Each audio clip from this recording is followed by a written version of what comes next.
ಶ್ರೀಗುರುಭ್ಯೋ ನಮಃ. ಶ್ರೀ ಪರಮಗುರುಭ್ಯೋ ನಮಃ. ಶ್ರೀಮದಾನಂದತೀರ್ಥಭಗವತ್ಪಾದಾಚಾರ್ಯ ಗುರುಭ್ಯೋ ನಮಃ. ಹರಿ ಓಂ. ಜನ್ಮಾದ್ಯಸ್ಯ ಯತೋನ್ವಯಾದಿತರತಶ್ಚಾರ್ಥೇಷ್ವವಿಘ್ನಸ್ವರಾಟ್ ತೇನೇ ಬ್ರಹ್ಮಹೃದಾಯ ಆದಿಕವಯೇ ಮುಹ್ಯಂತಿ ಯಂ ಸೂರಯಃ. ತೇಜೋ ವಾರಿಮೃದಾಂ ಯಥಾ ವಿನಿಮಯೋ ಯತ್ರ ತ್ರಿಸರ್ಗೋ ಮೃಷಾ ಧಾಮ್ನಾ ಸ್ವೇನ ಸದಾ ನಿರಸ್ತಕುಹಕಂ ಸತ್ಯಂ ಪರಂ ಧೀಮಹಿ. ಸೃಷ್ಟಿಸ್ಥಿತ್ಯಪ್ಯಯೇಹ ನಿಯತಿದೃಶಿತಮೋ ಬಂಧಮೋಕ್ಷಾಶ್ಚ ಯಸ್ಮಾತ್ ಅಸ್ಯ ಶ್ರೀ ಬ್ರಹ್ಮರುದ್ರಪ್ರಭೃತಿಸುರನರದ್ವೀಷಶತ್ರುತ್ಮಕಸ್ಯ ವಿಷ್ಣೋರ್ವ್ಯಸ್ತಾಃ ಸಮಸ್ತಾಃ ಸಕಲಗುಣನಿಧಿಃ ಸರ್ವದೋಷವ್ಯಪೇತಃ ಪೂರ್ಣಾನಂದಾವ್ಯಯೋ ಯೋ ಗುರುರಪಿ ಪರಮಶ್ಚಿಂತಯೇತಂ ಮಹಾಂತಂ. ಸರ್ವಮಂಗಲಮಾಂಗಲ್ಯೆ ಶಿವೆ ಸರ್ವಾರ್ಥಸಾಧಿಕೆ ಶರಣ್ಯೆ ತ್ರ್ಯಂಬಕೆ ದೇವಿ ನಾರಾಯಣಿ ನಮೋಸ್ತುತೆ. ಬುದ್ಧಿರ್ಬಲಂ ಯಶೋಧೈರ್ಯಂ ನಿರ್ಭಯತ್ವಮರೋಗತಾ ಅಜಾಡ್ಯಂ ವಾಕ್ಪಟುತ್ವಂಚ ಹನುಮತ್ಸ್ಮರಣಾದ್ ಭವೇತ್. ಭವತಿ ಯದನುಭಾವಾದೇಡಮೂಕೋऽಪಿ ವಾಗ್ಮಿ ಜಡಮತಿರಪಿ ಜಂತುರ್ಜಾಯತೆ ಪ್ರಾಜ್ಞಮೂಲಿಃ. ಸಕಲವಚನಚೇತೋ ದೇವತಾ ಭಾರತೀ ಸಾ ಮಮ ವಚಸಿ ನಿಧತ್ತಾಂ ಸನ್ನಿಧಿಂ ಮಾನಸೇ ಚ. ಯಂ ಪ್ರವ್ರಜಂತಮನುಪೇತಮಪೇತಕೃತ್ಯಂ ದ್ವೈಪಾಯನೋ ವಿರಹ ಕಾತರ ಆಜುಹಾವ. ಪುತ್ರೇತಿ ತನ್ಮಯತಯಾ ತರವೋಪಿ ನೇದುಸ್तं ಸರ್ವಭೂತಹೃದಯಂ ಮುನಿಮಾನತೋಸ್ಮಿ. ವಕ್ರತುಂಡಮಹಾಕಾಯ ಸೂರ್ಯಕೋಟಿಸಮಪ್ರಭಾ ನಿರ್ವಿಘ್ನಂ ಕುರು ಮೇ ದೇವ ಸರ್ವಕಾರ್ಯೇಷು ಸರ್ವದಾ. ನೌಮಿನ್ಯಾಯಸುಧಾಧಿಕೃಜ್ಜಯಮುನೀನ್ ಶ್ರೀಪಾದರಾತ್ಸನ್ಮನೀನ್ ವ್ಯಾಸಾರ್ಯಾನ್ ವಿವಿಧಾಗಮಾಬ್ಧಿವಿಹರಾನ್ ಶ್ರೀವಾದಿರಾಜಾನಪಿ ವಂದೇ ಹಂಸವರಾನ್ ರಘೋತ್ತಮಗುರೂನ್ ವೈದಗ್ಧ್ಯವಾರಾಂ ನಿಧೀನ್. ಶ್ರೀ ಸತ್ಯವ್ರತರಾಘವೇಂದ್ರ ಮುನಿಪಾನ್ ಸದ್ಬೋಧಸಧ್ಯಾನಪಾನ್ ಸತ್ಯಾಭಿಜ್ಞಕರಾಬ್ಜೋತ್ಥಾನ್ ಪಂಚಾಶದ್ವರ್ಷಪೂಜಕಾನ್ ಸತ್ಯಪ್ರಮೋದತೀರ್ಥಾರ್ಯಾನ್ ನೌಮಿನ್ಯಾಯಸುಧಾರತಾನ್ ಶಾಸ್ತ್ರೇಷು ಪಾರದೃಶ್ವಾನ್ ಶಾಸ್ತ್ರಜ್ಞೇಷು ಚ ವತ್ಸಲಂ. ದೀನಭಕ್ತೋದ್ಧಾರಕರಂ ಸತ್ಯಾತ್ಮಾನಂ ಗುರುಂ ಭಜೆ ವಿದ್ಯಾಪೀಠವಿಧಾತಾರಂ ವಿದ್ಯಾವಾರ್ಧಿಚಂದಿರಂ ವಿದ್ಯಾರ್ಥಿವತ್ಸಲಂ ವಂದೇ ಮಹಾಮಹಿಮಸದ್ಗುರುಂ.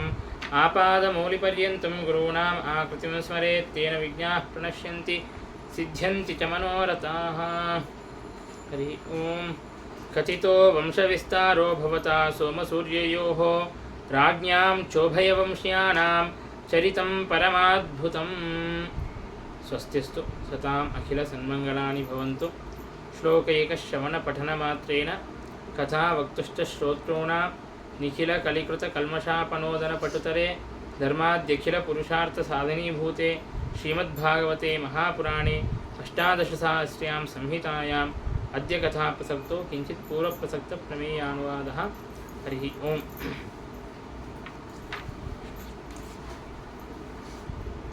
ಹಿಂದಿನ ಸ್ಕಂದದಲ್ಲಿ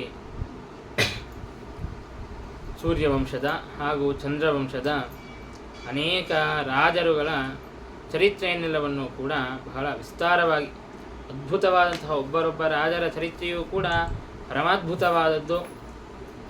ಚರಿತಂ ವೈಷ್ಣವಾನಂತೂ ವಿಷ್ಣೋದ್ರೇಕಾಯ ಕಥ್ಯತೆ ಅಂತ ಹೇಳಿದಂತೆ ಅವರೆಲ್ಲರೂ ಕೂಡ ಪರಮ ಭಕ್ತರು. ಆ ರಾಜರುಗಳೆಲ್ಲರೂ ಕೂಡ ಅಂತಹ ರಾಜರುಗಳ ಚರಿತ್ರೆಯನ್ನು ಕೇಳೋದರಿಂದಾಗಿ ಪರಮಾತ್ಮನ ಉದ್ರೇಕ ಅಂತ ಅನ್ನೋದು ತಿಳಿದು ಬರುತ್ತದೆ. ಅಂತಹ ಭಗವಂತನ ಉದ್ರೇಕವನ್ನು, ಭಗವಂತನ ಸರ್ವೋತ್ತಮತ್ವವನ್ನು ತಿಳಿಸಿಕೊಡುವಂತಹ ಅನೇಕ ಕಥೆಗಳನ್ನು ನಿರೂಪಣೆ ಮಾಡಿದ ಮೇಲೆ ಆಗ ಪರೀಕ್ಷಿತ ರಾಜ ಪ್ರಶ್ನೆಯನ್ನು ಮಾಡುತ್ತಾ ಇದ್ದಾನೆ. ವಿಶೇಷವಾಗಿ ಕೃಷ್ಣನ ಕಥೆಯನ್ನು ನನಗೆ ತಿಳಿಸಿಕೊಡ್ರಿ. ಯದುವಂಶದಲ್ಲಿ ಪರಮಾತ್ಮ ತಾನು ಅವತಾರವನ್ನು ಮಾಡಿ ತಾನು ಏನು ಲೀಲೆಗಳನ್ನು ತೋರಿಸಿದ ಅದೆಲ್ಲವನ್ನು ಕೂಡ ನನಗೆ ತಿಳಿಸಿಕೊಡಬೇಕು ಎಂಬುದಾಗಿ ಪ್ರಾರ್ಥನೆಯನ್ನು ಮಾಡುತ್ತಾ ಇದ್ದಾನೆ. ನಿಮ್ಮಂತಹ ಜ್ಞಾನಿಗಳು ಎಲ್ಲ ವಿಷಯಗಳ ಸಂಘವನ್ನು ತೊರೆದು ನೀವು ನನಗೆ ಭವೌಷಧಾತ್, ಆ ಸಂಸಾರಕ್ಕೇನೆ ಔಷಧದಂತೆ ಇರುವಂತಹ ಶ್ರೀಕೃಷ್ಣನ ಆ ಚರಿತ್ರೆಯನ್ನು ನನಗೆ ತಿಳಿಸಿಕೊಡಬೇಕು. ಭಗವಂತನ ಚರಿತ್ರೆ ಅಂದರೆ ಅದು ಭವೌಷಧವಿದ್ದಂತೆ, ಸಂಸಾರಕ್ಕೆ ಔಷಧವಿದ್ದಂತೆ.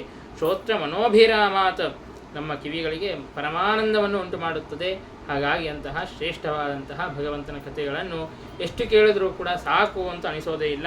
ಹಾಗಾಗಿ ನೀವು ಭಗವಂತನ ಚರಿತ್ರೆಯನ್ನು, ಶ್ರೀಕೃಷ್ಣ ಪರಮಾತ್ಮನ ಚರಿತ್ರೆಯನ್ನು ತಿಳಿಸಿಕೊಡ್ರಿ. ಯಾಕೆ ಅಂತಂದರೆ ಶ್ರೀಕೃಷ್ಣನ ಚರಿತ್ರೆಯನ್ನು ತಿಳಿಯುವ ಅವಶ್ಯಕತೆ ಏನಿದೆ ಅಂತನ್ನೋದನ್ನು ಪರೀಕ್ಷಿತ್ ರಾಜ ತಾನು ಹೇಳುತ್ತಾನೆ, ಪಿತಾಮಹ ಮೇ ಸಮರೇ ಮನಂಜಯೈ ದೇವವ್ರತಾದ್ಯಾತಿ ರಥೈಸ್ತಿಮಿಂಗಿಲೈ ದುರತ್ಯಯಂ ಕೌರವ ಸೈನ್ಯಸಾಗರಂ ಕೃತ್ವಾತರನ್ ವತ್ಸ ಪದಂ ಸ್ಮ ಯತ್ಪ್ಲವಾಹ. ಯುದ್ಧವಾಡುವಂತಹ ಸಂದರ್ಭದಲ್ಲಿ ನಮ್ಮ ತಾತಂದಿರು ಅಂದರೆ ಪಾಂಡವರು ಅವರು ಕೌರವರ ಜೊತೆಗೆ ಯುದ್ಧವನ್ನು ಆಡುತ್ತಾ ಇದ್ದಾರೆ.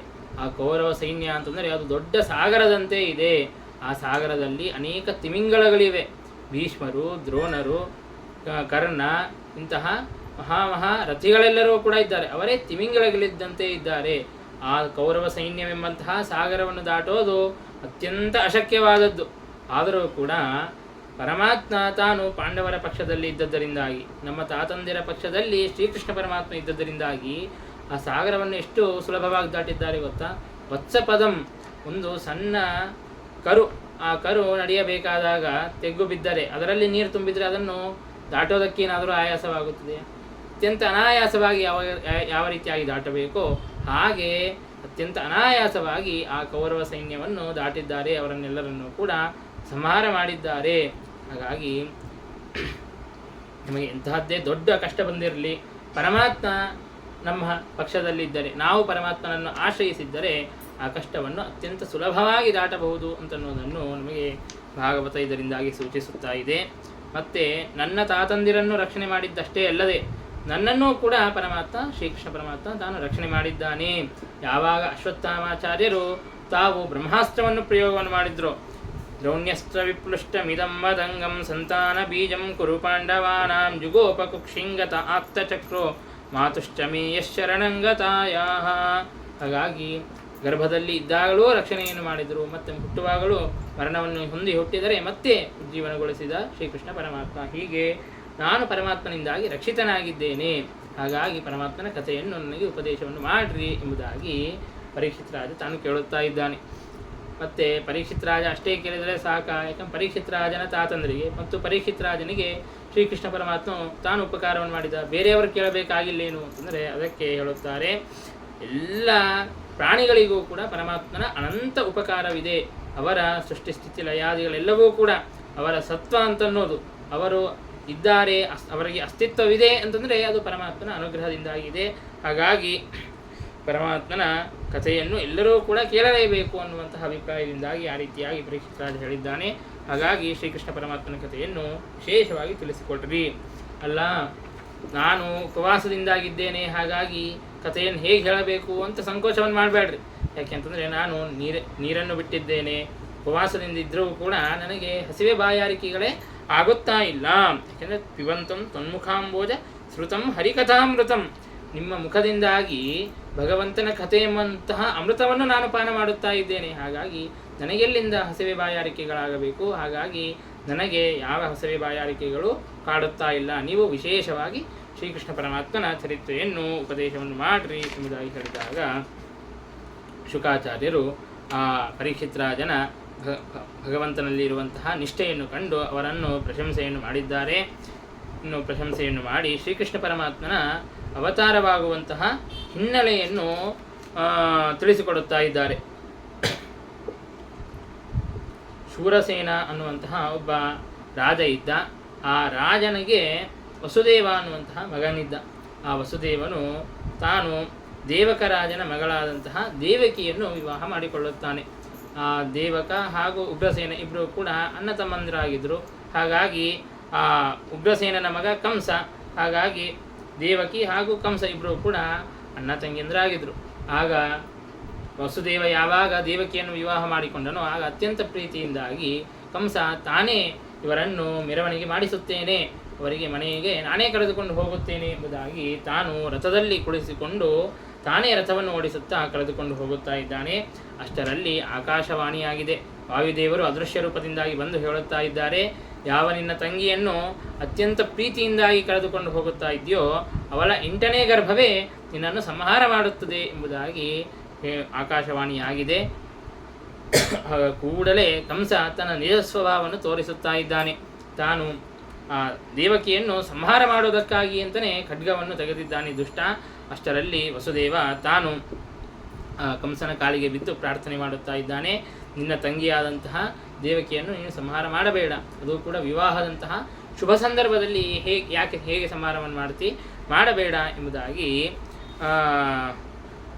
ವಸುದೇವ ತಾನು ಅನೇಕ ಸಾಮೋಪಾಯಗಳಿಂದಾಗಿ ಕಂಸನಿಗೆ ತಾನು ಹೇಳುತ್ತಾ ಇದ್ದಾನೆ.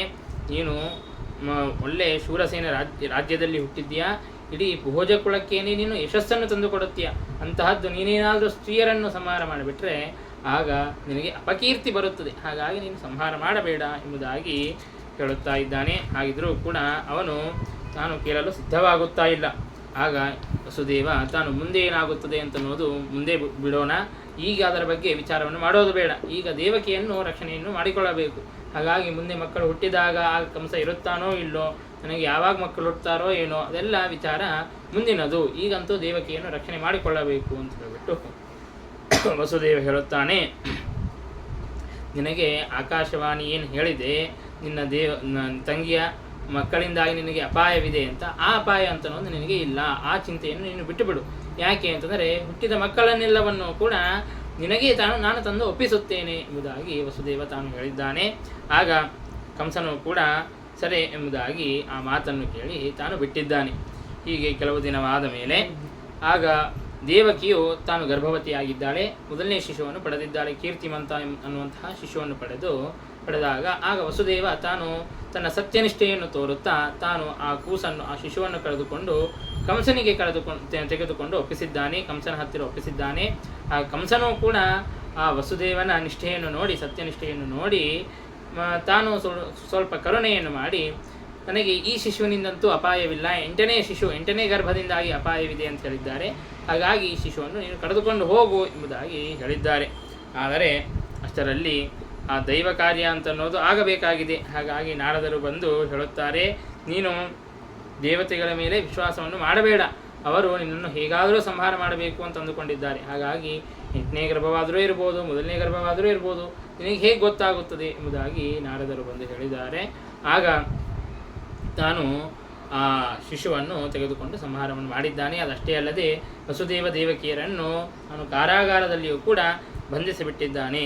ಹೀಗೆ ದೇವಕಿಯಲ್ಲಿ ಹುಟ್ಟಿದಂತಹ ಮೊದಲಿಗೆ 6 ಜನ ಮಕ್ಕಳು ಹುಟ್ಟುತ್ತಾರೆ. ಆ 6 ಜನರನ್ನು ಕೂಡ ಹುಟ್ಟಿದ ಕೂಡಲೇ ದೂತರು ಬಂದು ಹೇಳಬೇಕು, ಆ ಕಂಸ ಹೋಗಿ ತಾನು ಯಾವ ದಯೆಯನ್ನು ಕೂಡ ತೋರದೇನೆ ತಾನು ಸಂಹಾರ ಮಾಡಬೇಕು. ಹೀಗೆ 6 ಜನ ಮಕ್ಕಳನ್ನು ಸಂಹಾರ ಮಾಡಿದ್ದಾನೆ. ಇನ್ನು 7ನೇ ಗರ್ಭ ಅಲ್ಲಿ ಸಾಕ್ಷಾತ್ತು ಬಲರಾಮದೇವರು ಶೇಷದೇವರು ತಾವು ಗರ್ಭದಲ್ಲಿ ಇದ್ದಾರೆ.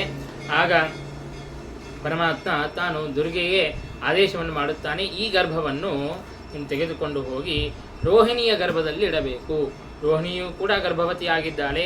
ಆ ಗರ್ಭವನ್ನು ತೆಗೆದು ದೇವಕಿಯಲ್ಲಿರುವಂತಹ ಗರ್ಭವನ್ನು ರೋಹಿಣಿಯಲ್ಲಿ ಇಡಬೇಕು ಎಂಬುದಾಗಿ ಆ ರೀತಿಯಾಗಿ ಆದೇಶವನ್ನು ಮಾಡಿದ್ದಾನೆ.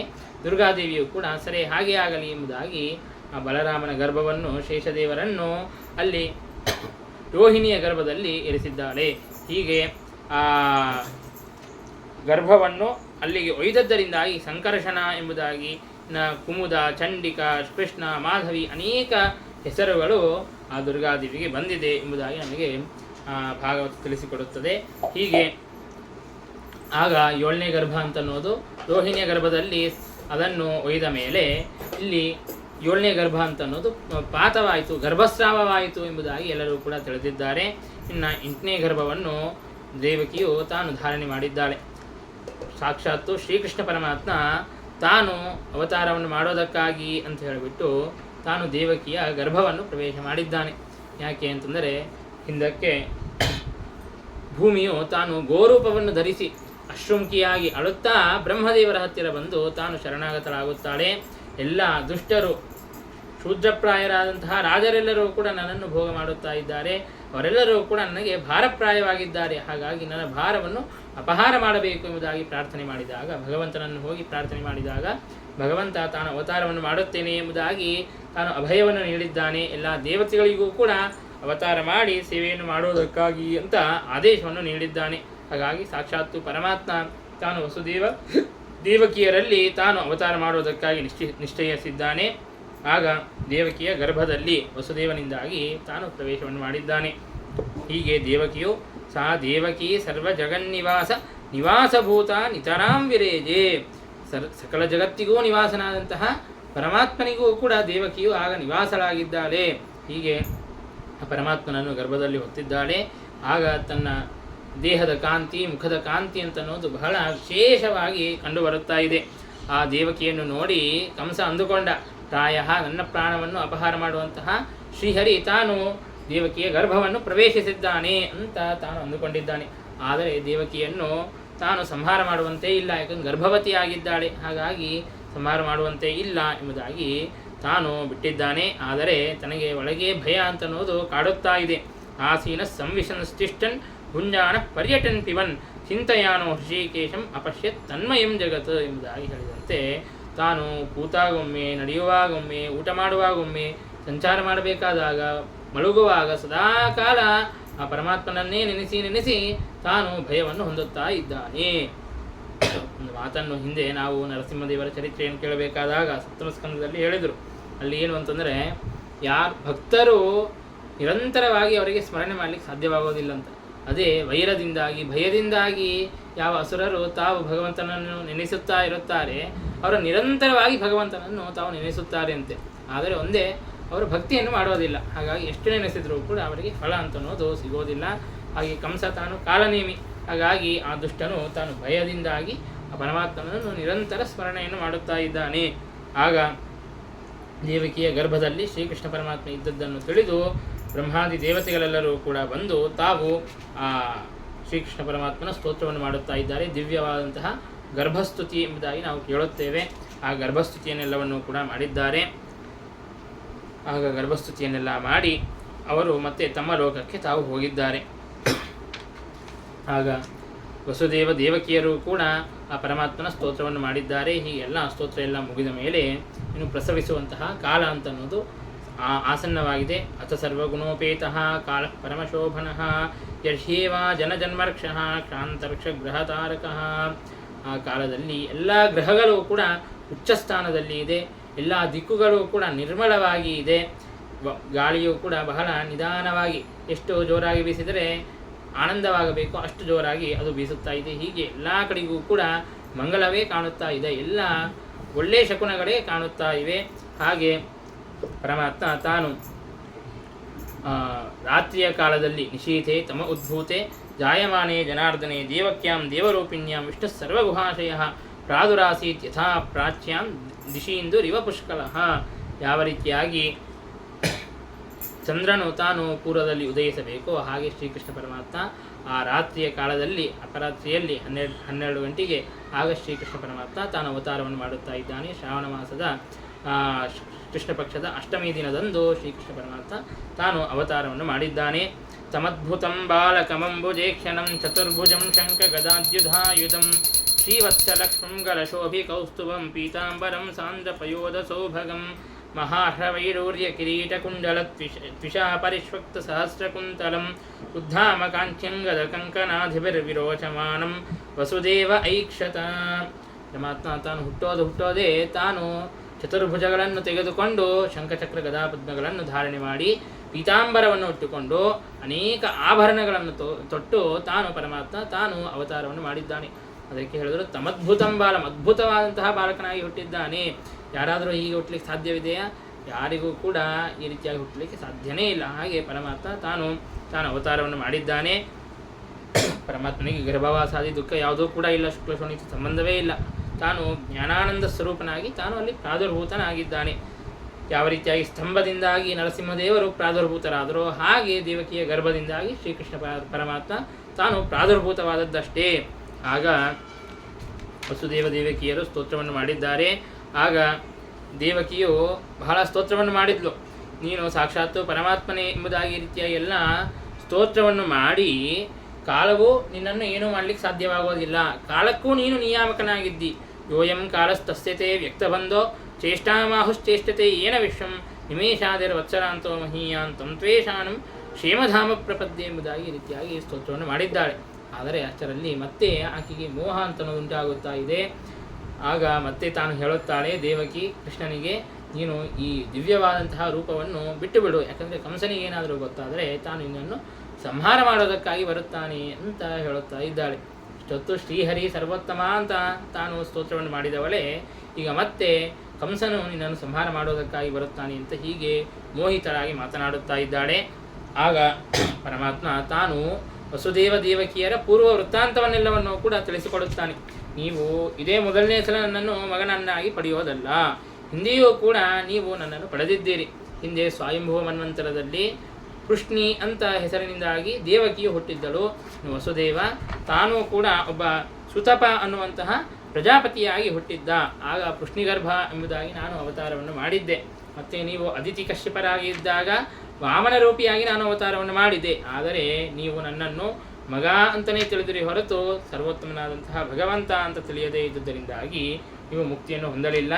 ಇದು ಈ ಸಲ ಮತ್ತೆ ನಾನು ಕೃಷ್ಣನಾಗಿ ಅವತಾರವನ್ನು ಮಾಡಿದ್ದೇನೆ. ಈಗ ನೀವು ನನ್ನನ್ನು ಮಗ ಅಂತಲೂ ತಿಳಿಯುತ್ತೀರಿ ಮತ್ತು ಭಗವಂತ ಅಂತಲೂ ತಿಳಿದು ನೀವು ಮೋಕ್ಷವನ್ನು ಹೊಂದುತ್ತೀರಿ ಎಂಬುದಾಗಿ ಶ್ರೀಕೃಷ್ಣ ಪರಮಾತ್ಮ ತಾನು ಹೇಳಿದ. ನಾನು ಮನುಷ್ಯ ರೂಪವನ್ನೇ ಸ್ವೀಕಾರ ಮಾಡಿ ಬಂದುಬಿಟ್ರೆ ನಿಮಗೆ ಅದೆಲ್ಲವೂ ಕೂಡ ಗೊತ್ತಾಗುತ್ತಾ ಇರಲಿಲ್ಲ. ನಾನು ಸಾಕ್ಷಾತ್ ಪರಮಾತ್ಮ ಅಂತ ನಿಮಗೆ ಗೊತ್ತಾಗುತ್ತಾ ಇರಲಿಲ್ಲ. ಹಾಗಾಗಿ ನಿಮಗೆ ಆ ಜ್ಞಾನವನ್ನು ಕೊಡೋದಕ್ಕಾಗಿ ಅಂತಲೇ ನಾನು ಇಂತಹ ಅದ್ಭುತವಾದಂತಹ ರೂಪವನ್ನು ತೆಗೆದುಕೊಂಡು ಬಂದಿದ್ದೇನೆ ಎಂಬುದಾಗಿ ಹೇಳಿ ಇನ್ನು ಪರಮಾತ್ಮ ತಾನು ಆ ರೂಪವನ್ನು ಉಪಸಂಹಾರ ಮಾಡಿಕೊಂಡಿದ್ದಾನೆ. ವಸುದೇವ ತಾನು ಆ ಯಮುನೆಯನ್ನು ದಾಟಿ, ಯಮುನೆಯು ತಾನು ದಾರಿಯನ್ನು ಕೊಟ್ಟಿದ್ದಾಳೆ. ಅದೆಂತಹ ಅದ್ಭುತವಾದಂತಹ ದೃಶ್ಯ ನೋಡ್ರಿ. ಆಗ ಮಳಿಕಾಲ, ವರ್ಷಾ ಋತು ಅಂತಹ ಆ ಕಾಲದಲ್ಲಿ ಯಮುನೆಯು ಬಹಳ ರಭಸದಿಂದಾಗಿ ಹರಿಯುತ್ತಾ ಇದ್ದಾಳೆ. ಹಾಗಿದ್ದರೂ ಕೂಡ ಕೃಷ್ಣ ಬಂದಿದ್ದಾನೆ ಅಂತನ್ನೋದಕ್ಕಾಗಿ ಆಕೆಯು ದಾರಿಯನ್ನು ಮಾಡಿಕೊಟ್ಟಿದ್ದಾಳೆ.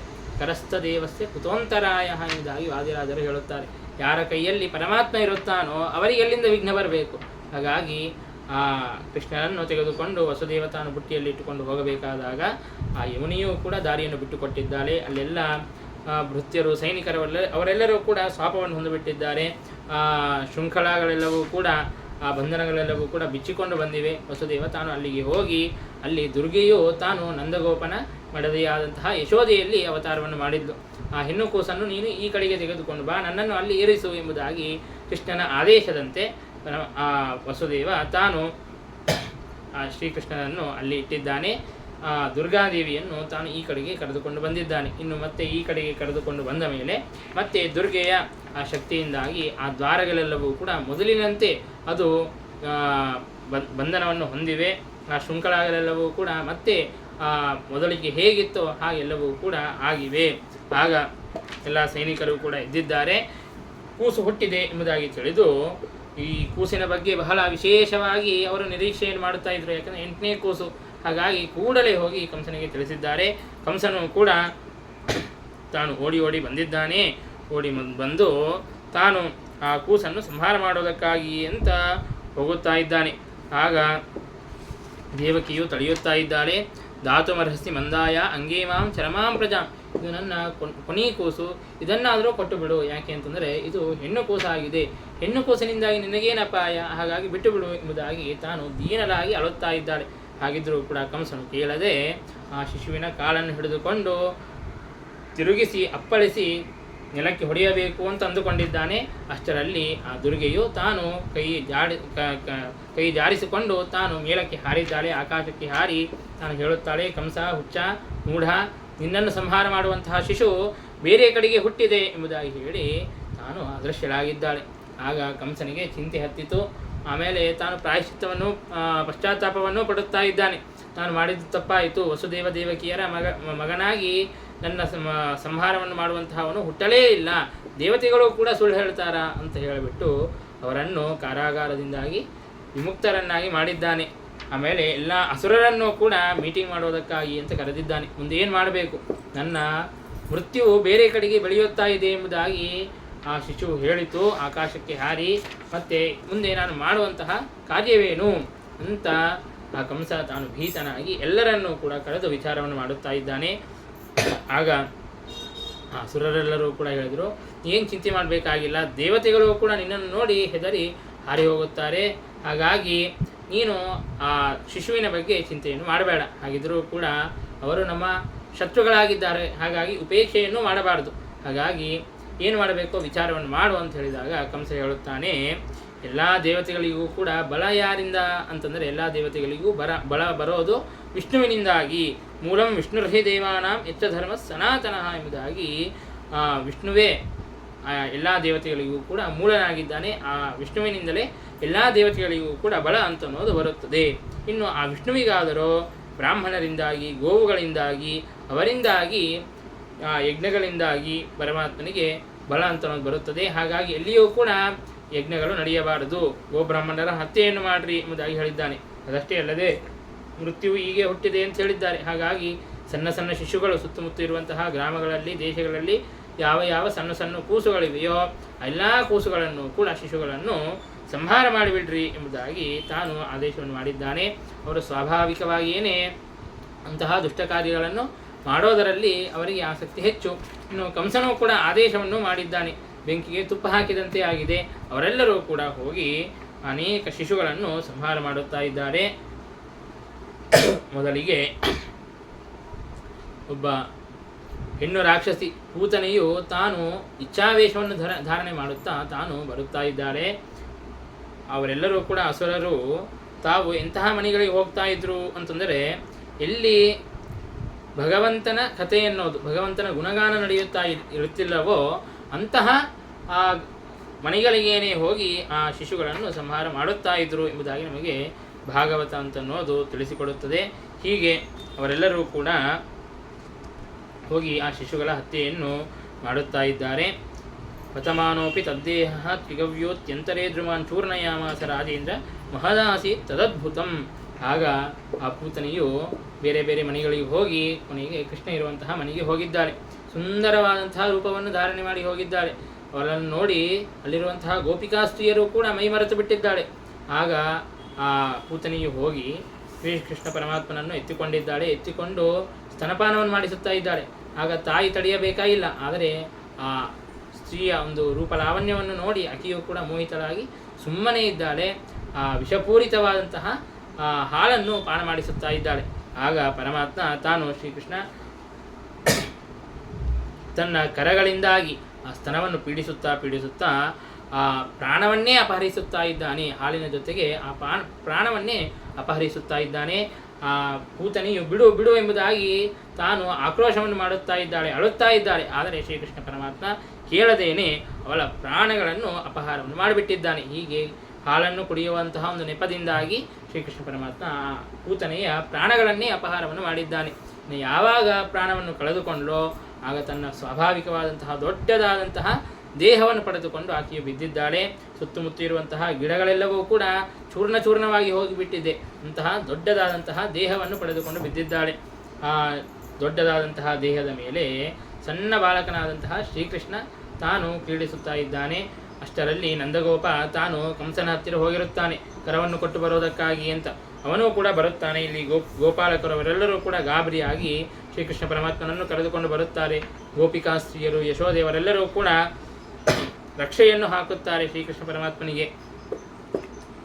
ಅದೇ ಬಾಲರಕ್ಷಾ ಸ್ತೋತ್ರ ಎಂಬುದಾಗಿ ನಾವು ಕೇಳುತ್ತೇವೆ. ಅಂತಹ ಬಾಲರಕ್ಷಾ ಸ್ತೋತ್ರದಿಂದಾಗಿ ಭಗವಂತ ಬೇರೆ ಬೇರೆ ಅವಯವಗಳನ್ನು, ಈ ಶಿಶುವಿನ ಬೇರೆ ಬೇರೆ ಅವಯವಗಳನ್ನು ರಕ್ಷಣೆ ಮಾಡಲಿ ಎಂಬುದಾಗಿ ಅವರೆಲ್ಲರೂ ಕೂಡ ರಕ್ಷೆಯನ್ನು ಹಾಕಿದ್ದಾರೆ. ಇದೆಲ್ಲವೂ ಕೂಡ ಭಗವಂತನ ಒಂದು ಅನುಗ್ರಹದಿಂದಾಗಿ ಶಿಶು ಸುರಕ್ಷಿತವಾಗಿ ಇದೆ ಎಂಬುದಾಗಿ ವಸುದೇವ ತಾನು ನೆನೆಸುತ್ತಾ ಇದ್ದಾನೆ, ನಂದಗೋಪ ತಾನು ನೆನೆಸುತ್ತಾ ಇದ್ದಾನೆ.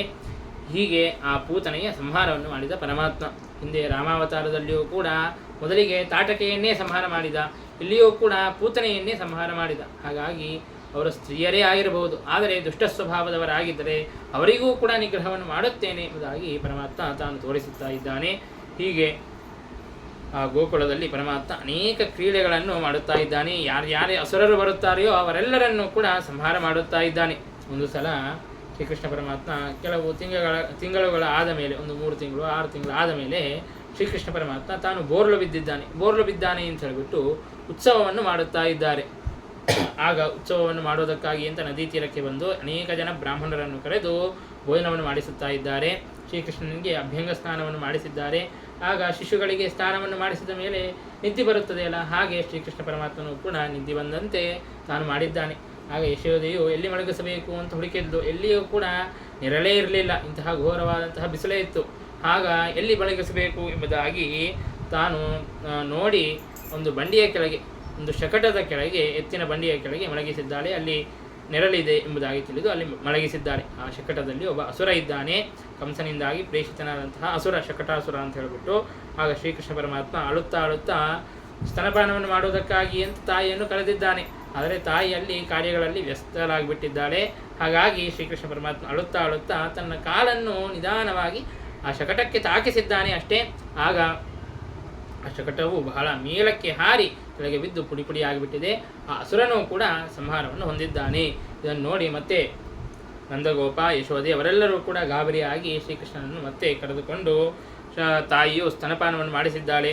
ಇನ್ನು ನಂದಗೋಪನು ಕೂಡ ಭಗವಂತನಲ್ಲಿ ಪ್ರಾರ್ಥನೆಯನ್ನು ಮಾಡಿ, ಇದು ಏನೋ ವಿಚಿತ್ರವಾದಂತಹ ಅನೇಕ ಘಟನೆಗಳು ನಡೆಯುತ್ತಾ ಇದೆ, ಹಾಗಿದ್ರೂ ಕೂಡ ನನ್ನ ಮಗನಿಗೆ ಏನೂ ಆಗಲಿಲ್ಲ ಎಂಬುದಾಗಿ ತಾನು ಸಂತೋಷವನ್ನು ಪಟ್ಟಿದ್ದಾನೆ.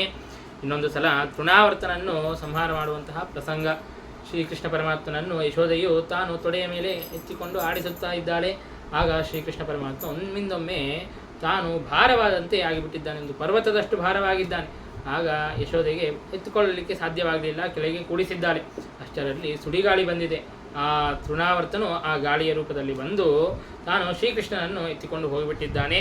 ಒಂದು ಮುಹೂರ್ತ ಕಾಲ ಆ ಗೋಕುಲದಲ್ಲಿ ಏನೂ ಕೂಡ ಕಾಣಿಸ್ತಾನೇ ಇಲ್ಲ. ಎಲ್ಲ ಕಡೆಗೂ ಕೂಡ ಧೂಳಿ ಅಂತಲೇ ಧೂಳಿನೇ ಕಾಣಿಸುತ್ತಾ ಇದೆ, ಬೇರೆ ಏನೂ ಕೂಡ ಕಾಣಿಸುತ್ತಾ ಇಲ್ಲ.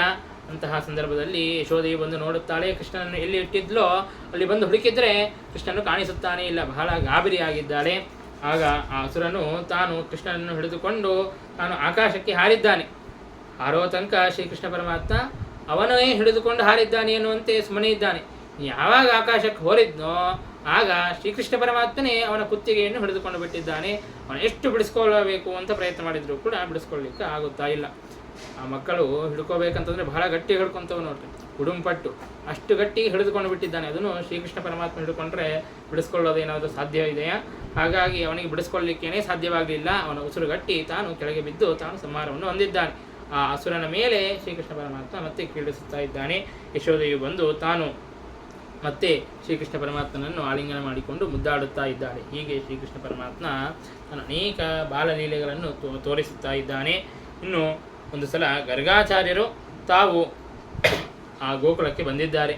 ಆಗ ನಂದಗೋಪ ತಾನು ಪ್ರಾರ್ಥನೆಯನ್ನು ಮಾಡುತ್ತಾನೆ, ನಮ್ಮ ಮಕ್ಕಳ ಸಂಸ್ಕಾರಗಳನ್ನು ಮಾಡಿಸಬೇಕು, ಬಲರಾಮ ಹಾಗೂ ಕೃಷ್ಣ ಆ ಶಿಶುಗಳ ಸಂಸ್ಕಾರವನ್ನು ಮಾಡಿಸಬೇಕು ಎಂಬುದಾಗಿ ಹೇಳಿದಾಗ ಗರ್ಗಾಚಾರ್ಯರು ಹೇಳುತ್ತಾರೆ, ಅಲ್ಲಪ್ಪ, ಕಂಸನಿಗೆ ಗೊತ್ತಾಯಿತು ಅಂತಂದರೆ ನಿನಗೂ ಮತ್ತು ವಸುದೇವನಿಗೂ ಇರುವಂತಹ ಸಖ್ಯ ಕಂಸನಿಗೆ ಗೊತ್ತು.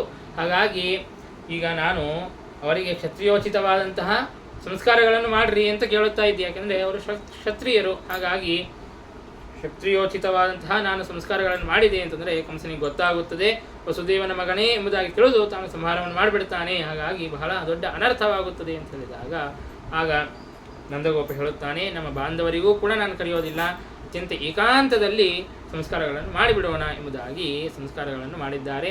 ನಾಮಕರಣವನ್ನು ಗರ್ಗಾಚಾರ್ಯರು ಮಾಡಿದ್ದಾರೆ. ರೋಹಿಣಿಯ ಮಗನ ಅಂತಂತಹ ಶಿಶುವಿಗೆ ತಾನು ಬಲರಾಮ ಎಂಬುದಾಗಿ ನಾಮಕರಣವನ್ನು ಮಾಡಿದ್ದಾನೆ. ಎಲ್ಲರನ್ನೂ ಕೂಡ ಸಂತೋಷವನ್ನು ಪಡಿಸುತ್ತಾನೆ. ರಮಯತಿ ಮತ್ತು ಬಲಿಷ್ಠನೂ ಆಗಿದ್ದಾನೆ. ಹಾಗಾಗಿ ಬಲರಾಮ ಎಂಬುದಾಗಿ ಹೆಸರನ್ನು ಇಟ್ಟಿದ್ದಾರೆ. ಇನ್ನು ಯಶೋದೆಯ ಮಗನಿಗೆ ಕೃಷ್ಣ ಎಂಬುದಾಗಿ ನಾಮಕರಣವನ್ನು ಮಾಡಿದ್ದಾನೆ. ಅಂದರೆ ಮೈ ಬಣ್ಣ ಕೃಷ್ಣವಾಗಿತ್ತು, ಮೇಘಶ್ಯಾಮನಾಗಿದ್ದ. ಹಾಗಾಗಿ ಕೃಷ್ಣ ಎಂಬುದಾಗಿ ಹೆಸರನ್ನು ಇಟ್ಟಿದ್ದಾರೆ ಗರ್ಗಾಚಾರ್ಯರು. ಹೀಗೆ ನಾಮಕರಣವನ್ನು ಮಾಡಿ ಅಲ್ಲಿಂದ ಅವರು ಹೊರಟು ಬಿಟ್ಟಿದ್ದಾರೆ. ಇನ್ನು ಬಲರಾಮ ಹಾಗೂ ಕೃಷ್ಣರು ಇಷ್ಟು ದಿನ ಅವರು ಬಹಳ ಶೈಶವಾವಸ್ಥದಲ್ಲಿದ್ದರು. ಹಾಗಾಗಿ ಎಲ್ಲಿಯೂ ಕೂಡ ಓಡಾಡುತ್ತಾನೂ ಇರಲಿಲ್ಲ. ಇನ್ನು ಅಂಬೆಗಾಲನ್ನು ಇಡೋದನ್ನು ಪ್ರಾರಂಭ ಮಾಡಿರಲಿಲ್ಲ. ಈಗ ಅಂಬೆಗಾಲನ್ನು ಇಡೋದನ್ನು ಪ್ರಾರಂಭ ಮಾಡಿದ್ದಾರೆ. ಯಾವಾಗ ಅಂಬೆಗಾಲನ್ನು ಇಡೋದನ್ನು ಪ್ರಾರಂಭ ಮಾಡಿದರೋ ಆವತ್ತಿನಿಂದ ಯಶೋದೆಯು ಕೆಳಗೆ ಕೂಡೋದನ್ನೇ ಮರೆತು ಬಿಟ್ಟಿದ್ದಾಳೆ. ಯಾವಾಗಲೂ ಕೂಡ ಅಷ್ಟು ತುಂಟತನವನ್ನು ಮಾಡುತ್ತಾ ಇದ್ದಾರೆ. ಅನೇಕ ಕ್ರೀಡೆಗಳನ್ನು ಮಾಡುತ್ತಾ ಇದ್ದಾರೆ. ಮನೆಯಲ್ಲಿ ಒಂದು ಕ್ಷಣ ನಿಲ್ಲೋದಿಲ್ಲ. ಎಲ್ಲ ಕಡೆಗೂ ಕೂಡ ಕೃಷ್ಣ ಪರಮಾತ್ಮ ತಾನು ಹೋಗಿ ಕ್ರೀಡೆಯನ್ನು ಮಾಡುತ್ತಾ ಇದ್ದಾನೆ. ಅದೇನು, ಎಲ್ಲ ಮನೆಗಳಿಗೆ ಹೋಗಿ ತಾನು ಬೆಣ್ಣೆಯನ್ನು ಅಪಹಾರವನ್ನು ಮಾಡುತ್ತಾ ಇದ್ದಾನೆ. ತಾನು ಬೆಣ್ಣೆ ತಿನ್ನೋದಷ್ಟೇ ಅಲ್ಲದೆ ತನ್ನ ಮಿತ್ರರಿಗೆಲ್ಲರಿಗೂ ಕೂಡ ಬೆಣ್ಣೆಯನ್ನು ತಿನ್ನಿಸುತ್ತಾನೆ. ಅಲ್ಲಿ ಬಂದಿರುವಂತಹ ಬೆಕ್ಕುಗಳಿಗೆ, ಕೋತಿಗಳಿಗೆ ಎಲ್ಲರಿಗೂ ಕೂಡ ಶ್ರೀಕೃಷ್ಣ ಪರಮಾತ್ಮ ತಾನು ಆ ಬೆಣ್ಣೆಯನ್ನು ತಿನ್ನಿಸುತ್ತಾ ಇದ್ದಾನೆ. ಅಷ್ಟರಲ್ಲಿ ಆ ಗೋಪಿಕಾಸ್ತ್ರೀಯರೆಲ್ಲರೂ ಕೂಡ ಇನ್ನು ನಮ್ಮಿಂದ ಶ್ರೀಕೃಷ್ಣ ಪರಮಾತ್ಮನನ್ನು ಹಿಡಿದುಕೊಳ್ಳಲಿಕ್ಕೆ ಸಾಧ್ಯವಿಲ್ಲ, ಯಶೋದೆಗೆ ಹೇಳೋಣ, ತನ್ನ ತಾಯಿಯಾದಂತಹ ಯಶೋದೆಯೇ ತಾನು ಅವನನ್ನು ಸರಿಯಾದಂತಹ ದಾರಿಯಲ್ಲಿ ತರುತ್ತಾಳೆ ಎಂಬುದಾಗಿ ಅವರೆಲ್ಲರೂ ಕೂಡ ಬಂದು ಯಶೋದೆಗೆ ತಾವು ಕಂಪ್ಲೇಂಟ್ ಮಾಡುತ್ತಾ ಇದ್ದಾರೆ. ಮುದದಿ ಮುಕುಂದ ಸದನಕ್ಕೆ ಬಂದ, ಮುದದಿ ಮುಕುಂದ ಸದನಕ್ಕೆ ಬಂದ, ದದಿಯ ಮೀಸಲು ಬೆಣ್ಣೆ ತಿಂದ ನಿನ್ನ ಕಂದ ಆನಂದ ಎಂಬುದಾಗಿ ಈ ರೀತಿಯಾಗಿ ತಾವು ಎಲ್ಲ ಕಂಪ್ಲೇಂಟ್ ಮಾಡುತ್ತಾ ಇದ್ದಾರೆ. ಆಗ ಭಾಗವತವು ಕೂಡ ಸುಂದರವಾಗಿ ವರ್ಣಿಸುತ್ತದೆ. ವತ್ಸಾನ್ ಮುಂಚನ್ ಕ್ವಚಿದ ಸಮಯಾನ್ ಕ್ರೋಶ ಸಂಜಾತಃ ಸಹ ಸ್ಥೇಯಂ ಸ್ವಾದ್ವತ್ಯಥ ದಧಿಪಯಃ ಕಲ್ಪಿತೈಸ್ತೆ ಯೋಗೈಃ ಮರ್ಕಂ ಭೋಕ್ಷ್ಯನ್ ವಿಭಜತಿ ಸಚೇನ್ ನಾಸ್ತಿ ಭಾಂಡಂ ವಿನತ್ತಿ ದ್ರವ್ಯಾಲಾಭೆ ಸುಭೃಶ ಕುಪಿತೋ ಯಾತ್ಯುಪಕ್ರೋಶ್ಯತೋಕಾನ್. ತಾನು ಶ್ರೀಕೃಷ್ಣ ಪರಮಾತ್ಮ ತಾನು ಬರುತ್ತಾ ಇದ್ದ. ಆ ಕರುಗಳನ್ನು ಆಕಳುಗಳನ್ನು ಕಟ್ಟಿ ಹಾಕಿರುತ್ತಿದ್ರು. ಅವರಿಗೆ ಯಾವಾಗ ಮೇಸೋ ಸಮಯವಾಗುತ್ತಿದೆಯೋ ಆಗ ಬಿಡಬೇಕು, ಆ ಹಗ್ಗವನ್ನು ಬಿಚ್ಚಬೇಕು. ಆದರೆ ಶ್ರೀಕೃಷ್ಣ ಪರಮಾತ್ಮ ಆ ಸಮಯವಾಗೋದಕ್ಕಿಂತಲೂ ಮೊದಲಿಗೇನೆ ಆ ಕರುಗಳ ಗೋವುಗಳ ಆ ಬಂಧನವನ್ನು ಆ ಹಗ್ಗವನ್ನು ಬಿಚ್ಚಿಬಿಡುತ್ತಾ ಇದ್ದ ಶ್ರೀಕೃಷ್ಣ ಪರಮಾತ್ಮ. ಅಂದರೆ ಶ್ರೀಕೃಷ್ಣ ಪರಮಾತ್ಮ ತಾನೇ ಎಲ್ಲರ ಬಂಧನವನ್ನು ಮೋಚನೆ ಮಾಡುವನು ಅಂತ ತೋರಿಸುವುದಕ್ಕೋ ಏನೋ ಪರಮಾತ್ಮ ಹಾಗೆ ಅವರ ಆ ಹಗ್ಗವನ್ನು ಬಿಚ್ಚುತ್ತಾ ಇದ್ದ. ಇನ್ನು ನಾವೇನಾದರೂ ಸಿಟ್ಟಿಗೆ ಬಂದು ಮಾತನಾಡಿಸಿದ್ರು ಕೂಡ, ಬೈದರೂ ಕೂಡ ಅವನು ಮಂದಹಾಸವನ್ನೇ ಮಾಡುತ್ತಾ ಇರುತ್ತಾನೆ. ತಾನು ಏನು ಭಯವನ್ನೇ ಪಡುವುದಿಲ್ಲ. ಇನ್ನು ನಾವು ಎಷ್ಟೇ ಅವನಿಗೆ ಸಿಗಬಾರ್ದು ಅಂತ ಹೇಳಿಬಿಟ್ಟು ಆ ಬೆಣ್ಣೆಯನ್ನು ಬಚ್ಚಿಟ್ಟರು, ಆ ಮೇಲೆ ಇಟ್ಟರು ಕೂಡ, ಆ ಕತ್ತಲಿನ ರೂಮ್ನಲ್ಲಿ ಇಟ್ಟರು ಕೂಡ, ಹೇಗೋ ಮಾಡಿ ಅನೇಕ ಉಪಾಯಗಳನ್ನು ಮಾಡಿ ಶ್ರೀಕೃಷ್ಣ ಪರಮಾತ್ಮ ಆ ಬೆಣ್ಣೆಯನ್ನು ತಿನ್ನುತ್ತಾ ಇದ್ದಾನೆ, ಮೊಸರನ್ನು ಕದಿಯುತ್ತಾ ಇದ್ದಾನೆ, ಹಾಲನ್ನು ತೆಗೆದುಕೊಳ್ಳುತ್ತಾ ಇದ್ದಾನೆ.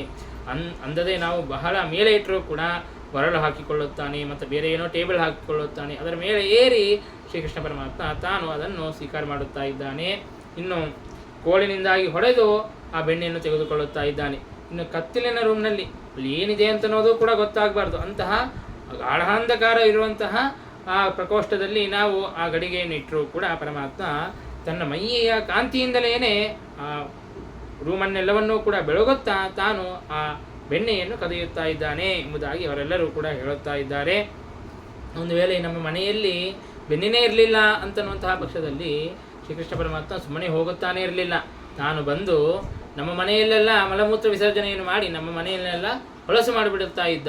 ಮತ್ತು ಅದಷ್ಟೇ ಅಲ್ಲದೆ ಅಲ್ಲಿ ನಮ್ಮ ಮಕ್ಕಳು ಮಲಗಿದರೆ ಅವರನ್ನು ಚೂಟಿ ಹೊಡೆದು ಎಬ್ಬಿಸಿ ಅವರನ್ನು ಅಳಿಸಿ ತಾನು ಹೊರಟು ಬಿಡುತ್ತಾ ಇದ್ದಾನೆ. ಹೀಗೆ ಅವನು ಬಹಳ ತುಂಟತನವನ್ನು ಮಾಡುತ್ತಾ ಇದ್ದಾನೆ ಎಂಬುದಾಗಿ ಅವರೆಲ್ಲರೂ ಕೂಡ ಬಂದು ಹೇಳುತ್ತಾ ಇದ್ದಾರೆ. ಆದರೂ ಕೂಡ ಆ ಯಶೋದೆಯು ಆಗ ಶ್ರೀಕೃಷ್ಣ ಪರಮಾತ್ಮ ತಾನು ಭೀತನಾದವನಂತೆ ತಾನು ಮುಖವನ್ನು ಕೆಳಗೆ ಹಾಕಿಕೊಂಡು ಭೀತನಾದವನಂತೆ ತೋರುತ್ತಾ ಇದ್ದಾನೆ. ಆ ಕೃಷ್ಣನ ಮುದ್ದಾದಂತಹ ಮುಖವನ್ನು ಕಂಡು ಯಶೋದೆಯು ಏನೂ ಮಾಡಲಿಕ್ಕೆ ಸಾಧ್ಯವಾಗಲಿಲ್ಲ. ಸರಿ, ನಾನು ನೋಡಿಕೊಳ್ಳುತ್ತೀನಿ ಅಂತ ಹೇಳಿ ಕಳಿಸಿಬಿಟ್ಟಿದ್ದಾನೆ. ಇನ್ನೊಂದು ಸಲ ಶ್ರೀಕೃಷ್ಣ ಪರಮಾತ್ಮ ಎಲ್ಲ ಬಾಲಕರ ಜೊತೆಗೆ ಕ್ರೀಡೆಯನ್ನು ಆಡುವಂತಹ ಸಂದರ್ಭದಲ್ಲಿ ಮಣ್ಣನ್ನು ತಿಂದಿದ್ದಾನೆ. ಆಗ ಬಲರಾಮ ಮತ್ತು ಬೇರೆ ಗೋಪಾಲಕರೆಲ್ಲರೂ ಕೂಡ ಬಂದು ಯಶೋದೆಗೆ ಹೇಳಿದ್ದಾರೆ. ಆಗ ಯಶೋದೆಯು ತಾನು ಬಂದು ಆ ಕೃಷ್ಣನನ್ನು ಬೈಯುತ್ತಾ ಇದ್ದಾಳೆ. ಯಾಕೆ ನೀನು ಆ ಮಣ್ಣನ್ನು ತಿಂದಿದ್ಯಾ ಎಂಬುದಾಗಿ ತಾನು ಬೈಯುತ್ತಾ ಇರುವಂತಹ ಸಂದರ್ಭದಲ್ಲಿ ಶ್ರೀಕೃಷ್ಣ ಪರಮಾತ್ಮ ಹೇಳಿದ, ನಾಹಂ ಭಕ್ಷಿತವಾನಂಬ ಸರ್ವೇ ಮಿಥ್ಯಾಭಿಶಂಸಿನಃ ಯದಿ ಸತ್ಯಗಿರಸ್ತರ್ಹಿ ಸಮಕ್ಷಂ ಪಶ್ಯಮೇ ಮುಖಂ ಎಂಬುದಾಗಿ ಶ್ರೀಕೃಷ್ಣ ಪರಮಾತ್ಮ ತಾನು ಹೇಳುತ್ತಾ ಇದ್ದಾನೆ. ನಾನು ಮಣ್ಣನ್ನು ತಿಂದೇ ಇಲ್ಲ, ಅವರೆಲ್ಲರೂ ಕೂಡ ಸುಳ್ಳು ಮಾತನಾಡುತ್ತಾ ಇದ್ದಾರೆ, ಬೇಕಾದರೆ ನನ್ನ ಮುಖವನ್ನು ನೋಡು ಎಂಬುದಾಗಿ ಶ್ರೀಕೃಷ್ಣ ಪರಮಾತ್ಮ ತನ್ನ ಮುಖವನ್ನು ತೆರೆದು ತೋರಿಸಿದರೆ ತನ್ನ ಬಾಯಿಯಲ್ಲಿ ಸಮಸ್ತ ಬ್ರಹ್ಮಾಂಡವೇ ಕಾಣಿಸ್ತಾ ಇದೆ, ಸಮಸ್ತ ಜಗತ್ತೇ ಆ ಮುಖದಲ್ಲಿ ಕಾಣುತ್ತಾ ಇದ್ದಾಳೆ ಯಶೋದೆ.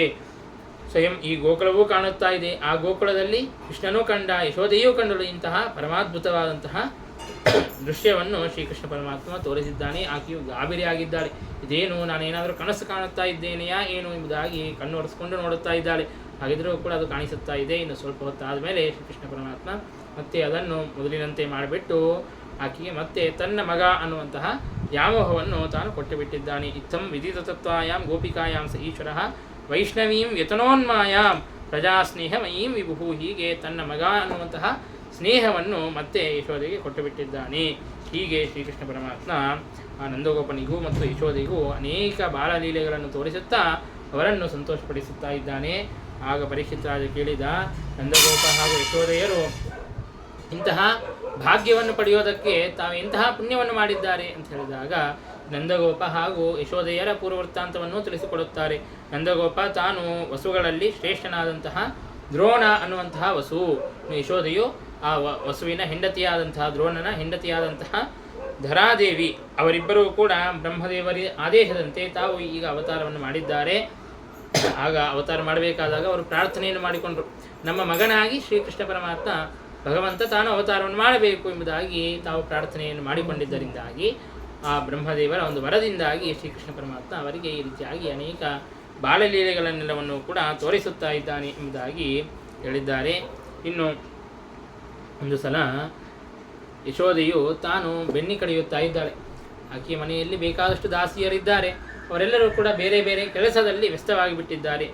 ಆಗ ಶ್ರೀಕೃಷ್ಣ ಪರಮಾತ್ಮನ ಬಾಲಲೀಲೆಗಳನ್ನೇ ಸ್ಮರಿಸುತ್ತಾ ಯಾನಿ ಯಾನೀಹ ಗೀತಾನಿ ತದ್ಬಾಲ ಚರಿತಾನಿ ಚ ದಧಿ ನಿರ್ಮಥನೆ ಕಾಲೇ ಸ್ಮರಂತಿ ತಾನ್ಯಗಾಯತ. ಆ ಬಾಲಲೀಲೆಗಳನ್ನೆಲ್ಲವನ್ನೂ ಕೂಡ ಗಾನ ಮಾಡುತ್ತಾ ತಾನು ದಧಿಯ ಮಂಥನವನ್ನು ಮಾಡುತ್ತಾ ಇದ್ದಾಳೆ, ಮೊಸರನ್ನು ಕಳೆಯುತ್ತಾ ಇದ್ದಾಳೆ. ಆಗ ಶ್ರೀಕೃಷ್ಣ ಪರಮಾತ್ಮ ತಾನು ನೋಡಿ ತನಗೆ ಸ್ತನಪಾನವನ್ನು ಮಾಡಬೇಕಾಗಿತ್ತು, ಸ್ತನಪಾನ ಮಾಡುವಂತಹ ಇಚ್ಛೆ ಅಂತನೂ ಬಂದಿತ್ತು. ಹಾಗಾಗಿ ತಾನು ಬಂದು ಅತ್ಯಂತ ಪ್ರೀತಿಯಿಂದಾಗಿ ಆ ಕಡುಗಳನ್ನು ಹಿಡಿದುಕೊಂಡು ಕಡಿಯಬೇಡ ಎಂಬುದಾಗಿ ತಾನು ನಿಲ್ಲಿಸುತ್ತಾ ಇದ್ದಾನೆ. ಸಾಮಾನ್ಯವಾಗಿ ನಾವು ಮಾಡುವಂತಹ ಕೆಲಸ ಬೇರೆ ಯಾರಾದರೂ ಮಾಡ್ತಾರೆ ಅಂತಂದರೆ ನಮಗೆ ಒಂದು ವಿಧವಾದಂತಹ ಅಸೂಯೆ ಬರುತ್ತದೆ ನೋಡ್ರಿ. ಅವ್ರು ಮಾಡಬಾರ್ದು, ನಾನೇ ಮಾಡಬೇಕು, ಆ ಕೆಲಸ ನಾನೇ ಮಾಡಿ ನನಗೇನೇ ಕೀರ್ತಿ ಬರಬೇಕು ಅನ್ನುವಂತೆ ಶ್ರೀಕೃಷ್ಣ ಪರಮಾತ್ಮನು ಇದೇ ಕೆಲಸವನ್ನು ಮಾಡುತ್ತಾನೆ. ತಾನು ಪಡೆಯೋದನ್ನೇ ಮಾಡುತ್ತಾನೆ, ತಾಯಿಯೂ ಕೂಡ ಅದನ್ನೇ ಮಾಡುತ್ತಾ ಇದ್ದಾಳೆ. ಹಾಗಾಗಿ ಶ್ರೀಕೃಷ್ಣ ಪರಮಾತ್ಮ ತಾನು ವಿಚಾರ ಮಾಡಿ ಹಾಗೆ ನಿಲ್ಲಿಸಿದನೋ ಏನೋ. ಶ್ರೀಕೃಷ್ಣ ಪರಮಾತ್ಮ ಏನು ಮಾಡುತ್ತಾನೆ ಉಡುಪಿಯಲ್ಲಿ ನಾವು ನೋಡ್ತೇವೆ. ಶ್ರೀಕೃಷ್ಣ ಪರಮಾತ್ಮ ಹೇಗೆ ನಿಂತಿದ್ದಾನೆ, ಒಂದು ಕೈಯಲ್ಲಿ ಕಡಗೋಳನ್ನು ಹಿಡಿದುಕೊಂಡು ಮತ್ತೆ ಒಂದು ಕೈಯಲ್ಲಿ ಹಗ್ಗವನ್ನು ಹಿಡಿದುಕೊಂಡು ಪರಮಾತ್ಮ ತಾನು ನಿಂತಿದ್ದಾನೆ. ನಿರ್ಮಥ್ಯೋಗ್ರಭವಾರ್ಣವೇ ನಿಜ ಮನೋಭೀಷ್ಟಂ ದಿಶಾಮೀತಿಯಃ ಸಮ್ಯಕ್ ಜ್ಞಾಪಯಿತುಂ ಕರೇನ ವಿಲಸನ್ಮಂಥಾನಮನ್ಯೇನ ಚ ರಮ್ಯಂ ದಾಮದನ್ಮಹೇಶ ರಜತಗ್ರಾಮಶ್ರಿಯೋಳಂಕೃತಿ ಕರ್ಮಂದೀಶ್ವರ ಭಕ್ತಿಬಂಧನ ವಶ ಪ್ರೀತೋಸ್ತು ಕೃಷ್ಣ ಪ್ರಭು. ಆ ಕಡುಗೋಳನ್ನು ಪರಮಾತ್ಮ ತಾನು ಸಂಸಾರವನ್ನು ಮಥನ ಮಾಡುತ್ತಾನೆಂತೆ. ಈ ಸಂಸಾರವನ್ನು ಮಥನೆ ಮಾಡಿ ಎಲ್ಲ ಅಭೀಷ್ಟಗಳನ್ನು ಎಲ್ಲ ಜನರಿಗೂ ಕೂಡ ಪರಮಾತ್ಮ ತಾನು ಕೊಡುತ್ತಾನೆಂತೆ. ಹಾಗೆ ತನ್ನ ಕೆಲಸವನ್ನು ತಾಯಿಯೂ ಕೂಡ ಮಾಡುತ್ತಾ ಇದ್ದಾಳೆ ಅನ್ನುವಂತಹ ಆ ಸ್ಪರ್ಧೆಗೆ ಹೋಗಿಯೋ ಏನೋ ಶ್ರೀಕೃಷ್ಣ ಪರಮಾತ್ಮ ಆ ರೀತಿಯಾಗಿ ತಾಯಿಯನ್ನು ನಿಲ್ಲಿಸಿದ್ದಾನೆ. ಆಗ ತಾಯಿಯು ಸರಿ ಅಂತ ಕೃಷ್ಣನಿಗೆ ಸ್ತನಪಾನವನ್ನು ಮಾಡಿಸುತ್ತಾ ಇದ್ದಾಳೆ. ಆಗ ಸ್ತನಪಾನವನ್ನು ಮಾಡಿಸುತ್ತಾ ಇದ್ದಾಳೆ. ಮಧ್ಯದಲ್ಲಿ ಏನೇ ಸ್ತನಪಾನ ಮಾಡಿಸೋದು ಪೂರ್ಣವಾಗಿಲ್ಲ. ಅಷ್ಟರಲ್ಲಿ ಏನೇ ಕೃಷ್ಣನನ್ನು ಕೆಳಗೆ ಕೂಡಿಸಿ ಅಲ್ಲಿ ಒಲಿ ಮೇಲೆ ಹಾಲಿಟ್ಟಿದ್ಲು. ಹಾಗಾಗಿ ಹಾಲು ಉಕ್ಕುತ್ತದೆ ಅಂತ ಅಲ್ಲಿಗೆ ಹೊರಟು ಬಿಟ್ಟಿದ್ದಾಳೆ. ಶ್ರೀಕೃಷ್ಣ ಪರಮಾತ್ಮನಿಗೆ ಬಹಳ ಸಿಟ್ಟು ಬಂದಿದೆ. ಕ್ಷೀರಸಾಗರಶಾಹಿಯಾದಂತಹ ನಾನೇ ಇಲ್ಲಿದ್ದೇನೆ, ನನಗೆ ಕ್ಷೀರವನ್ನು ಕೊಡೋದನ್ನು ಬಿಟ್ಟು ಆ ಹಾಲಿನ ಸಲುವಾಗಿ ಹೋಗಿದ್ದಾಳೆಲ್ಲ ಅಂತ ಹೇಳಿಬಿಟ್ಟು ತನ್ನ ಸಿಟ್ಟಿಗೆ ಬಂದು ಅಲ್ಲೇನು ಗಡಿಗೆಯನ್ನಿಟ್ಟಿದ್ದು ಮೊಸರಿನ ಗಡಿಗೆ, ಆ ಮೊಸರಿನ ಗಡಿಗೆಯನ್ನೆಲ್ಲವನ್ನು ಕೂಡ ಒಡೆದು ಆ ಮೊಸರನ್ನೆಲ್ಲವನ್ನು ಕೂಡ ಕೆಳಗೆ ಚೆಲ್ಲಿಬಿಟ್ಟಿದ್ದಾನೆ. ಆಗ ತಾಯಿ ಬಂದು ನೋಡುತ್ತಾಳೆ.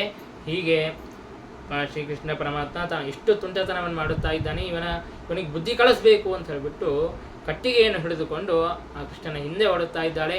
ಕೃಷ್ಣನು ವೇಗವಾಗಿ ಓಡುತ್ತಾ ಇದ್ದಾನೆ. ಯಶೋದೆಯು ಕೂಡ ಹಿಂದೆ ಓಡುತ್ತಾ ಇದ್ದಾಳೆ. ಕೃಷ್ಣನನ್ನು ಹಿಡಿದುಕೊಳ್ಳೋದಕ್ಕೆ ಸಾಧ್ಯವಾಗುತ್ತಾ ಇಲ್ಲ, ಆಯಾಸ ಪಡುತ್ತಾ ಇದ್ದಾಳೆ. ಆಗ ಕೃಷ್ಣನೇ ತಾನು ನಿಂತು ಬಿಟ್ಟಿದ್ದಾನೆ. ಆಗ ಭಯಭೀತನಾದವನಂತೆ ಕಣ್ಣಲ್ಲಿ ನೀರನ್ನು ತಂದು ಭಯಭೀತನಾಗಿ ತಾನು ನೋಡುತ್ತಾ ಇದ್ದಾನೆ. ಆಗ ಯಶೋದೆಯು ಕಟ್ಟಿಗೆಯನ್ನು ಬಿಟ್ಟಿದ್ದಾಳೆ, ಹೊಡೆಯೋದು ಬೇಡ ಎಂಬುದಾಗಿ ಕಟ್ಟಿಗೆಯನ್ನು ಬಿಟ್ಟಿದ್ದಾಳೆ. ಆದರೆ ಏನಾದರೂ ಮಾಡಿ ಇವನಿಗೆ ಬುದ್ಧಿಯನ್ನು ಕಳಿಸಲೇಬೇಕು ಅಂತ ಒಂದು ಒರಳಿಗೆ ಹಾಕಿ ಕಟ್ಟೋದಕ್ಕಾಗಿ ಅಂತ ಹಗ್ಗವನ್ನು ತಂದಿದ್ದಾಳೆ.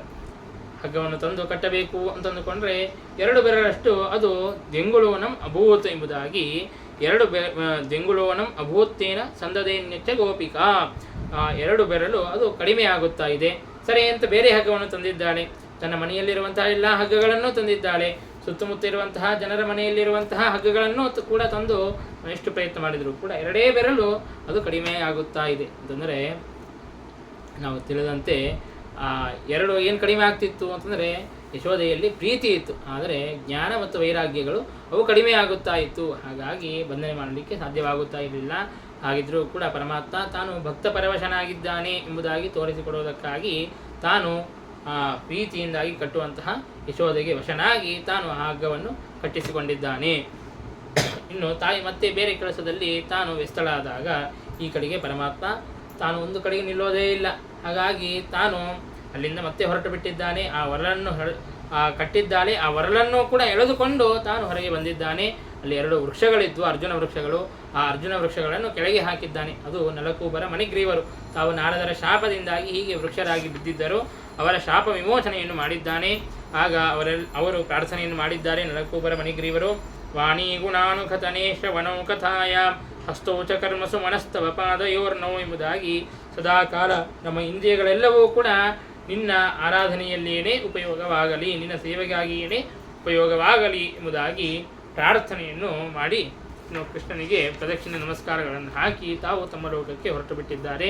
ಇಲ್ಲಿ ಗಿಡಗಳು ಬಿದ್ದಿವೆ ಅಂತ ಗಾಬರಿಯಾಗಿ ಮತ್ತೆ ಗೋಪಾಲಕರು, ನಂದಗೋಪ ಅವರೆಲ್ಲರೂ ಕೂಡ ಬಂದಿದ್ದಾರೆ. ಏನಾಯಿತು ಅಂತ ಕೇಳಿದರೆ ಸುತ್ತಮುತ್ತ ಇರುವಂತಹ ಗೋಪಾಲಕರು ಹೇಳಿದರು, ಕೃಷ್ಣನೇ ತಾನು ಈ ಗಿಡಗಳನ್ನು ಬೀಳಿಸಿದ್ದಾನೆ.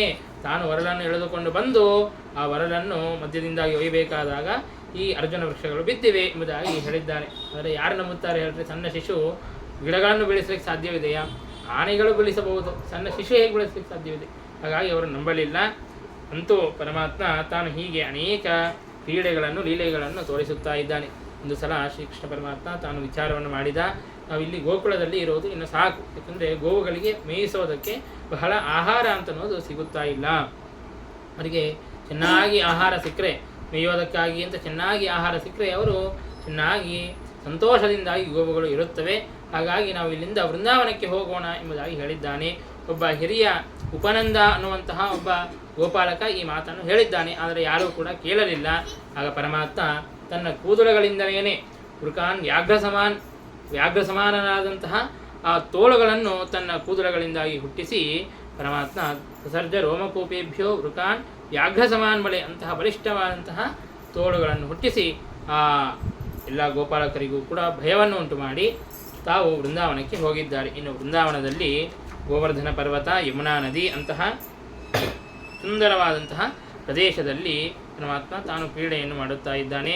ಬಕಾಸುರನನ್ನು ಸಂಹಾರ ಮಾಡಿದ್ದಾನೆ, ಹೀಗೆ ವತ್ಸಾಸುರನನ್ನು ಸಂಹಾರ ಮಾಡಿದ್ದಾನೆ, ಹೀಗೆ ಅನೇಕ ಅಸುರರನ್ನು ಸಂಹಾರ ಮಾಡುತ್ತಾ ಇದ್ದಾನೆ.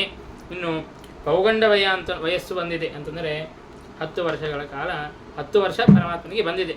ಈ 10 ವರ್ಷ ಬಂದ ಮೇಲೆ ಮತ್ತೆ ಪರಮಾತ್ಮ ತಾನು ಅನೇಕ ಅಸುರರನ್ನು ತಾನು ಸಂಹಾರವನ್ನು ಮಾಡುತ್ತಾ ಇದ್ದಾನೆ. ಒಂದು ಸಲ ಬಲರಾಮನಿಂದಾಗಿ ಸಹಿತನಾಗಿ ಒಬ್ಬ ಕ್ರೀಡೆಯನ್ನು ಆಡೋದಕ್ಕಾಗಿ ಅಂತ ಹೋಗಿದ್ದಾನೆ. ಅಲ್ಲಿ ಧೇನುಕಾಸುರ ಅಂತ ಹೇಳಿಬಿಟ್ಟು ಒಂದು ಕತ್ತಿಯ ರೂಪವನ್ನು ಧಾರಿಸಿದಂತಹ ಒಬ್ಬ ಅಸುರ ತಾನು ಬಂದಿದ್ದಾನೆ. ಬಂದಾಗ ಶ್ರೀಕೃಷ್ಣ ಪರಮಾತ್ಮ ಆ ಧೇನುಕಾಸುರನನ್ನು ಕೂಡ ಸಂಹಾರವನ್ನು ಮಾಡಿದ್ದಾನೆ. ಬಲರಾಮೇನ ರಾಸವೃವಿನ ಧೇನುಕಾಸುರಸ್ಯ ವಧಃ, ಹೀಗೆ ಆ ಬಲರಾಮನಿಂದಾಗಿ ಧೇನುಕಾಸುರನನ್ನು ಸಂಹಾರ ಮಾಡಿಸಿದ್ದಾನೆ. ಇನ್ನು ಒಂದು ಸಲ ಶ್ರೀಕೃಷ್ಣ ಪರಮಾತ್ಮ ತಾನೊಬ್ಬನೇ ಗೋಪಾಲಕರಿಂದಾಗಿ ಸಹಿತನಾಗಿ ಆ ಯಮುನಾ ತೀರಕ್ಕೆ ಹೋಗಿದ್ದಾನೆ.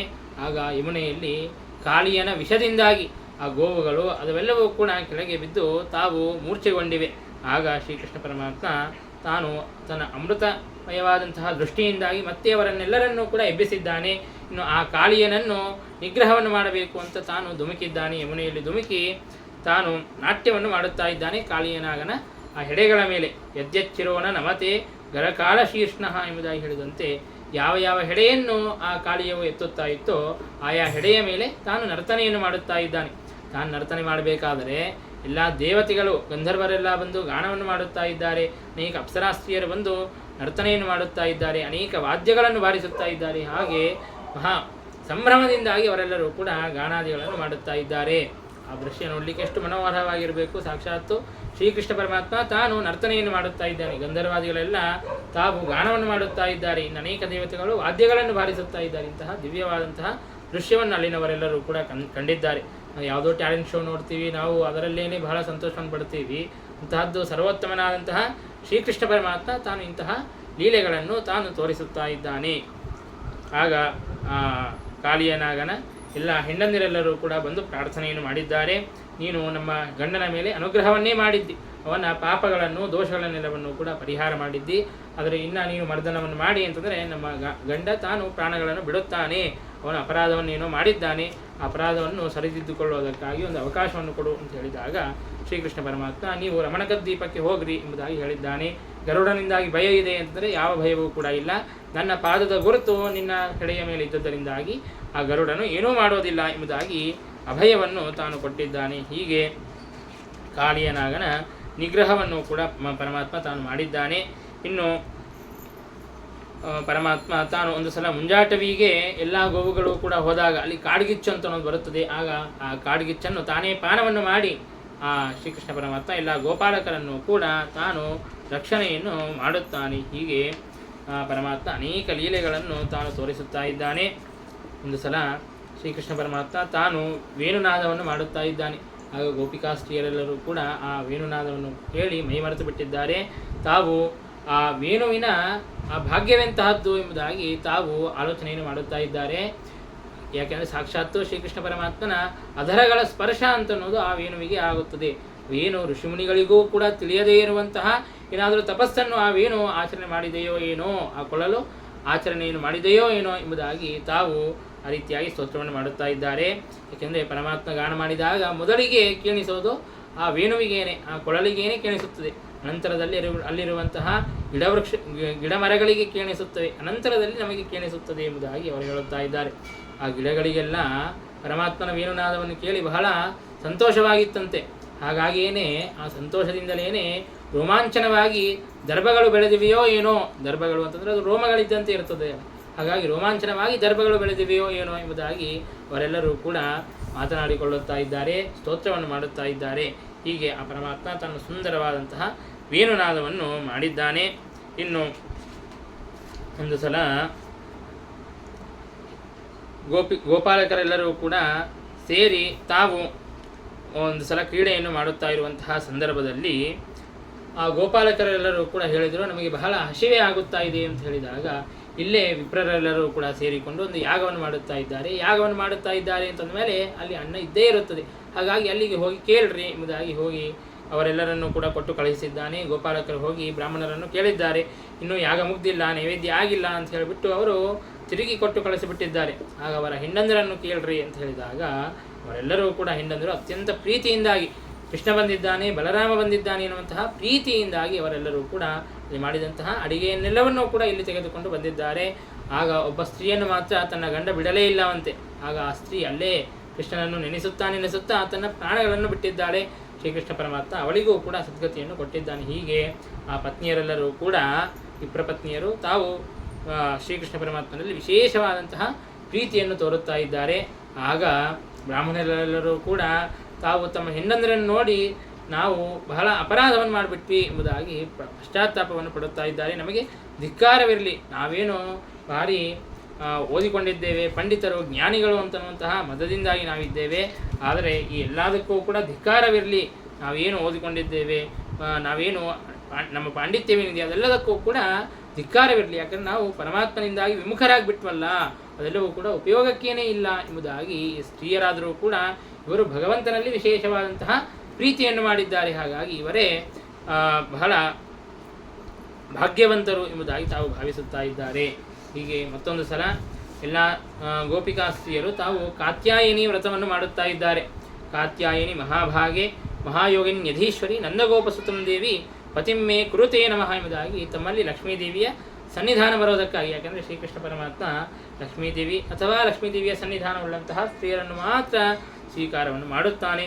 ಹಾಗಾಗಿ ಋತೇರಮಾಂ ಜಾತು ಮಮಾಂಗ ಸಂಘ ಯೋಗ್ಯಾಂಗನಾನೈವ ಸುರಾಳಯೇಪಿ ಎಂಬುದಾಗಿ ಹೇಳಿದಂತೆ ರಮಾದೇವಿಯ ಇಲ್ಲದೇ ಇದ್ದರೆ ಆಗ ಶ್ರೀಕೃಷ್ಣ ಪರಮಾತ್ಮ ಅವರನ್ನು ಸ್ಪರ್ಶನವೂ ಮಾಡೋದಿಲ್ಲ. ಹಾಗಾಗಿ ಲಕ್ಷ್ಮೀದೇವಿಯ ವಿಶೇಷ ಸನ್ನಿಧಾನ ಬರೋದಕ್ಕಾಗಿ ಅಂತ ವ್ರತವನ್ನು ಮಾಡುತ್ತಾ ಇದ್ದಾರೆ. ಆ ನದಿಯಲ್ಲಿ ಸ್ನಾನವನ್ನು ಆಚರಿಸುತ್ತಾ ಇದ್ದಾರೆ. ಆದರೆ ವಿವಸ್ತ್ರರಾಗಿ ತಾವು ಸ್ನಾನವನ್ನು ಮಾಡುತ್ತಾ ಇದ್ದಾರೆ.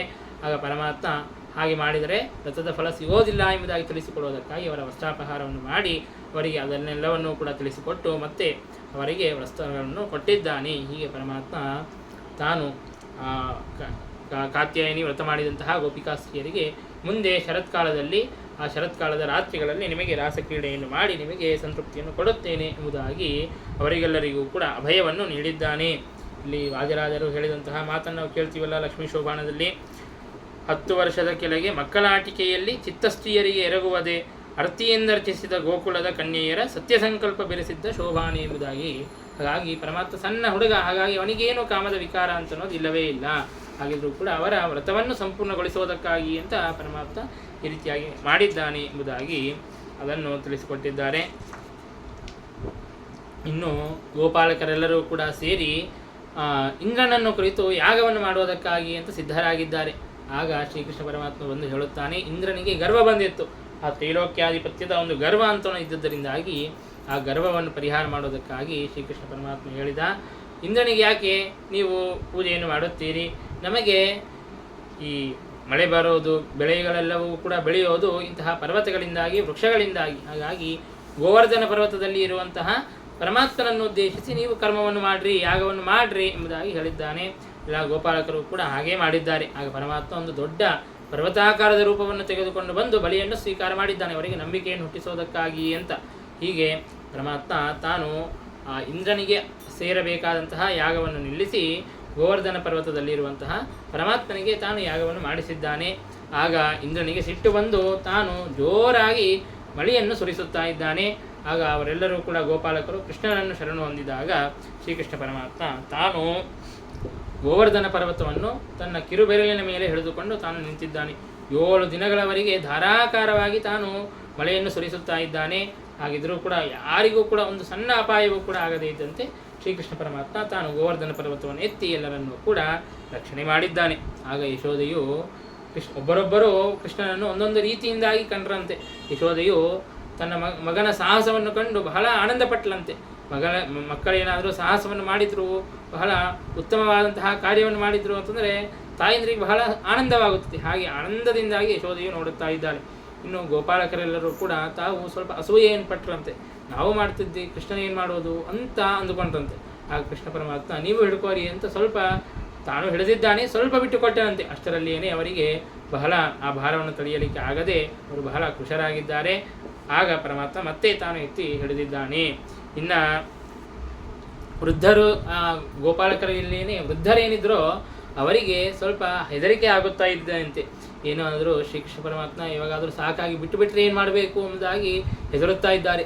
ಮೊದಲೇ ಹೇಳಿದ್ರಾದರೂ ಮಳೆಯಲ್ಲಿ ತೊಯ್ದರೂ ಪರವಾಗಿಲ್ಲ, ಅದೇ ಪರ್ವತ ನಮ್ಮ ಮೇಲೆ ಬಿದ್ದುಬಿಟ್ರೆ ನಾವೆಲ್ಲರೂ ಕೂಡ ಚೂರ್ಣ ಪುಡಿ ಆಗಿಬಿಡ್ತೇವೆ ಎಂಬುದಾಗಿ ತಾವು ಹೀಗೆ ಹೆದರುತ್ತಾ ಇದ್ದಾರೆ. ಕೋಲುಗಳನ್ನು ಹಿಡಿದುಕೊಂಡು ಬಂದಿದ್ದರು, ಆ ಕೋಲಿನಿಂದಲೇ ಸ್ವಲ್ಪ ಹಿಡಿಯೋಣ ಎಂಬುದಾಗಿ ತಾವೇ ನಡುಗುತ್ತಾ ಇದ್ದಾರೆ. ಆ ನಡುಗುತ್ತಾನೆ ಆ ಪರ್ವತಕ್ಕೆ ಕೋಲುಗಳನ್ನು ಹೆಚ್ಚಿದ್ದಾರೆ ಅಂತ. ಹೀಗೆ ಪರಮಾತ್ಮ ತಾನು ಬಹಳ ಅದ್ಭುತವಾದಂತಹ ರೀತಿಯಲ್ಲಿ ಆ ಗೋವರ್ಧನ ಪರ್ವತವನ್ನು ಉದ್ಧಾರವನ್ನು ಮಾಡಿ ಎಲ್ಲರನ್ನೂ ಕೂಡ ರಕ್ಷಣೆಯನ್ನು ಮಾಡಿದ್ದಾನೆ.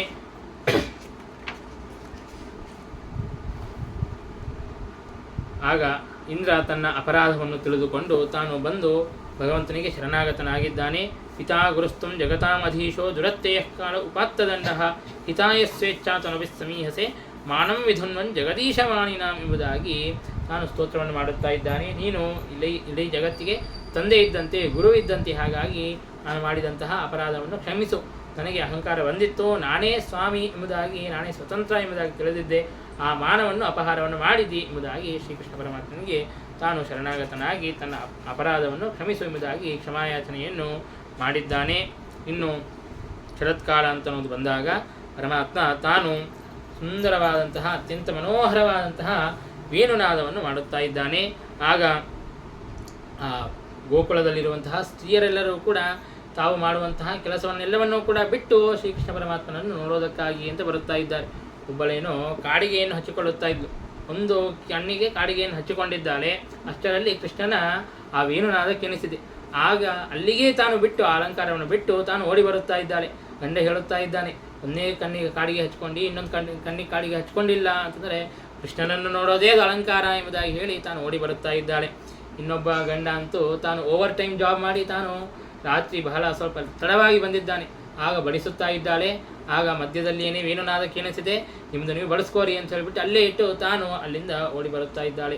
ಯಾರು ನಿಲ್ಲಿಸಿದರೂ ಕೂಡ ತಾವು ಕೇಳದೇನೆ ಶ್ರೀಕೃಷ್ಣ ಪರಮಾತ್ಮನಲ್ಲಿರುವಂತಹ ವಿಶೇಷವಾದಂತಹ ಪ್ರೀತಿಯಿಂದಾಗಿ, ಭಕ್ತಿಯಿಂದಾಗಿ ತಾವಾರ್ಯಮಾಣಾಃ ಪತಿಭಿಃ ಪಿತೃಭಿಃ ಭ್ರಾತೃಬಂಧುಭಿಃ ಗೋವಿಂದಾಪಹೃತಾತ್ಮಾನಃ ನನ್ಯವರ್ತಂತ ಯೋಷಿತಃ. ಅವರೆಲ್ಲರೂ ಕೂಡ ಯಾರು ತಡೆದರೂ ಕೂಡ ತಾವು ಹೇಗೋ ಒಂದು ಮಾಡಿ ಬಿಡಿಸಿಕೊಂಡು ತಾವು ಇಲ್ಲಿ ಶ್ರೀಕೃಷ್ಣ ಪರಮಾತ್ಮನ ಹತ್ತಿರ ಬಂದಿದ್ದಾರೆ. ಆಗ ಶ್ರೀಕೃಷ್ಣ ಪರಮಾತ್ಮ ತಾನು ವೇಣುನಾದವನ್ನು ಮಾಡುತ್ತಾ ಅವರೆಲ್ಲರ ಜೊತೆಗೆ ರಾಸಕ್ರೀಡೆಯನ್ನು ಮಾಡುತ್ತಾ ಇದ್ದಾನೆ, ನಾಟ್ಯವನ್ನು, ನರ್ತನೆಯನ್ನು ಮಾಡುತ್ತಾ ಇದ್ದಾನೆ. ಅವರೆಲ್ಲರೂ ಕೂಡ ಮಂಡಲಾಕಾಲದಲ್ಲಿ ನಿಂತಿದ್ದಾರೆ ಅಂತೆ. ಶ್ರೀಕೃಷ್ಣ ಪರಮಾತ್ಮ ತಾನು ಮಧ್ಯದಲ್ಲಿ ನಿಂತಿದ್ದಾನೆ. ಆ ಶ್ರೀಕೃಷ್ಣ ಪರಮಾತ್ಮನ ಎಡಬಲಗಳಲ್ಲಿ ಗೋಪಿಕಾಸ್ತ್ರೀಯರು ನಿಂತಿದ್ದಾರೆ. ಮತ್ತೆ ಶ್ರೀಕೃಷ್ಣ ಪರಮಾತ್ಮ, ಮತ್ತೆ ಗೋಪಿಕಾಸ್ತ್ರೀಯರು. ಹೀಗೆ ಆ ಮಂಡಲಾಕಾರದಲ್ಲಿ ಮಧ್ಯದಲ್ಲಿ ಶ್ರೀಕೃಷ್ಣ ಪರಮಾತ್ಮ 2 ಗೋಪಿಕೆಯರು, ಮತ್ತೆ ಶ್ರೀಕೃಷ್ಣ ಪರಮಾತ್ಮ ಮತ್ತೆ 2 ಗೋಪಿಕೆಯರು. ಹೀಗೆ ಆ ಸುತ್ತಲೂ ಕೂಡ ನಿಂತಿದ್ದಾರೆ. ಮಧ್ಯದಲ್ಲಿ ಶ್ರೀಕೃಷ್ಣ ಪರಮಾತ್ಮ ನಿಂತಿದ್ದಾನೆ. ಹೀಗೆ ಒಂದು ಮಂಡಲ. ಮತ್ತೊಂದು ಮಂಡಲದಲ್ಲಿ ಹೇಗೆ ಅಂತಂದರೆ ಮಧ್ಯದಲ್ಲಿ ಗೋಪಿಕಾಸ್ತ್ರೀ, ಇನ್ನು ಎಡಕ್ಕೆ ಬಲಕ್ಕೆ ಶ್ರೀಕೃಷ್ಣ ಪರಮಾತ್ಮ. ಹೀಗೆ ಅನೇಕ ರೂಪಗಳನ್ನು ತೆಗೆದುಕೊಂಡು ಪರಮಾತ್ಮ ಅವರ ಜೊತೆಗೆ ನರ್ತನೆಯನ್ನು ಮಾಡಿ ಆ ವೇಣುನಾದಕ್ಕೆ ಸರಿಯಾಗಿ ಹೇಗೆ ನರ್ತನೆಯನ್ನು ಮಾಡಬೇಕೋ ಹಾಗೆ ನರ್ತನೆಯನ್ನು ಮಾಡುತ್ತಾ ಅವರೆಲ್ಲರಿಗೂ ಕೂಡ ಆನಂದವನ್ನು ಉಂಟು ಮಾಡಿದ್ದಾನೆ. ಆಗ ಒಂದು ಸಲ ಅವರಿಗೆ ಗರ್ವ ಅಂತ ಅನ್ನೋದು ಬಂದಿದೆ. ಶ್ರೀಕೃಷ್ಣ ಪರಮಾತ್ಮ ನಮ್ಮ ಜೊತೆಗಿದ್ದಾನೆ ಅನ್ನುವಂತಹ ಗರ್ವ ಅಂತ ಅನ್ನೋದು ಬಂದ ಕೂಡಲೇ ಶ್ರೀಕೃಷ್ಣ ಪರಮಾತ್ಮ ತಾನು ಅಲ್ಲಿಂದ ಅದೃಶ್ಯನಾಗಿದ್ದಾನೆ. ಗೋಪಿಕಾಸ್ತ್ರೀಯರೆಲ್ಲರೂ ಕೂಡ ಹುಡುಕುತ್ತಾ ಬಂದಿದ್ದಾರೆ. ಒಂದು ಕಡೆಗೆ ಶ್ರೀಕೃಷ್ಣ ಪರಮಾತ್ಮನ ಕಾಲು ಗುರುತುಗಳು ಕಂಡು ಬಂದಿದೆ. ಆದರೆ ಸ್ವಲ್ಪ ಶ್ರೀಕೃಷ್ಣ ಪರಮಾತ್ಮನ ಕಾಲು ಗುರುತುಗಳ ಜೊತೆಗೆ ಒಬ್ಬ ಗೋಪಿಕಾಸ್ತ್ರೀಯ ಪಾದ ಗುರುತು ಕೂಡ ಕಾಣಿಸಿ ಬರುತ್ತಾ ಇದೆ ಅಂತೆ. ಆ ಒಬ್ಬ ಗೋಪಿಕಾಸ್ತ್ರೀಗೆ ತನಗೆ ಇನ್ನೂ ಗರ್ವ ಬಂದಿರಲಿಲ್ಲವಂತೆ. ಹಾಗಾಗಿ ಶ್ರೀಕೃಷ್ಣ ಪರಮಾತ್ಮ ಅವಳನ್ನು ಮಾತ್ರ ಕರೆದುಕೊಂಡು ಹೋಗಿದ್ದ.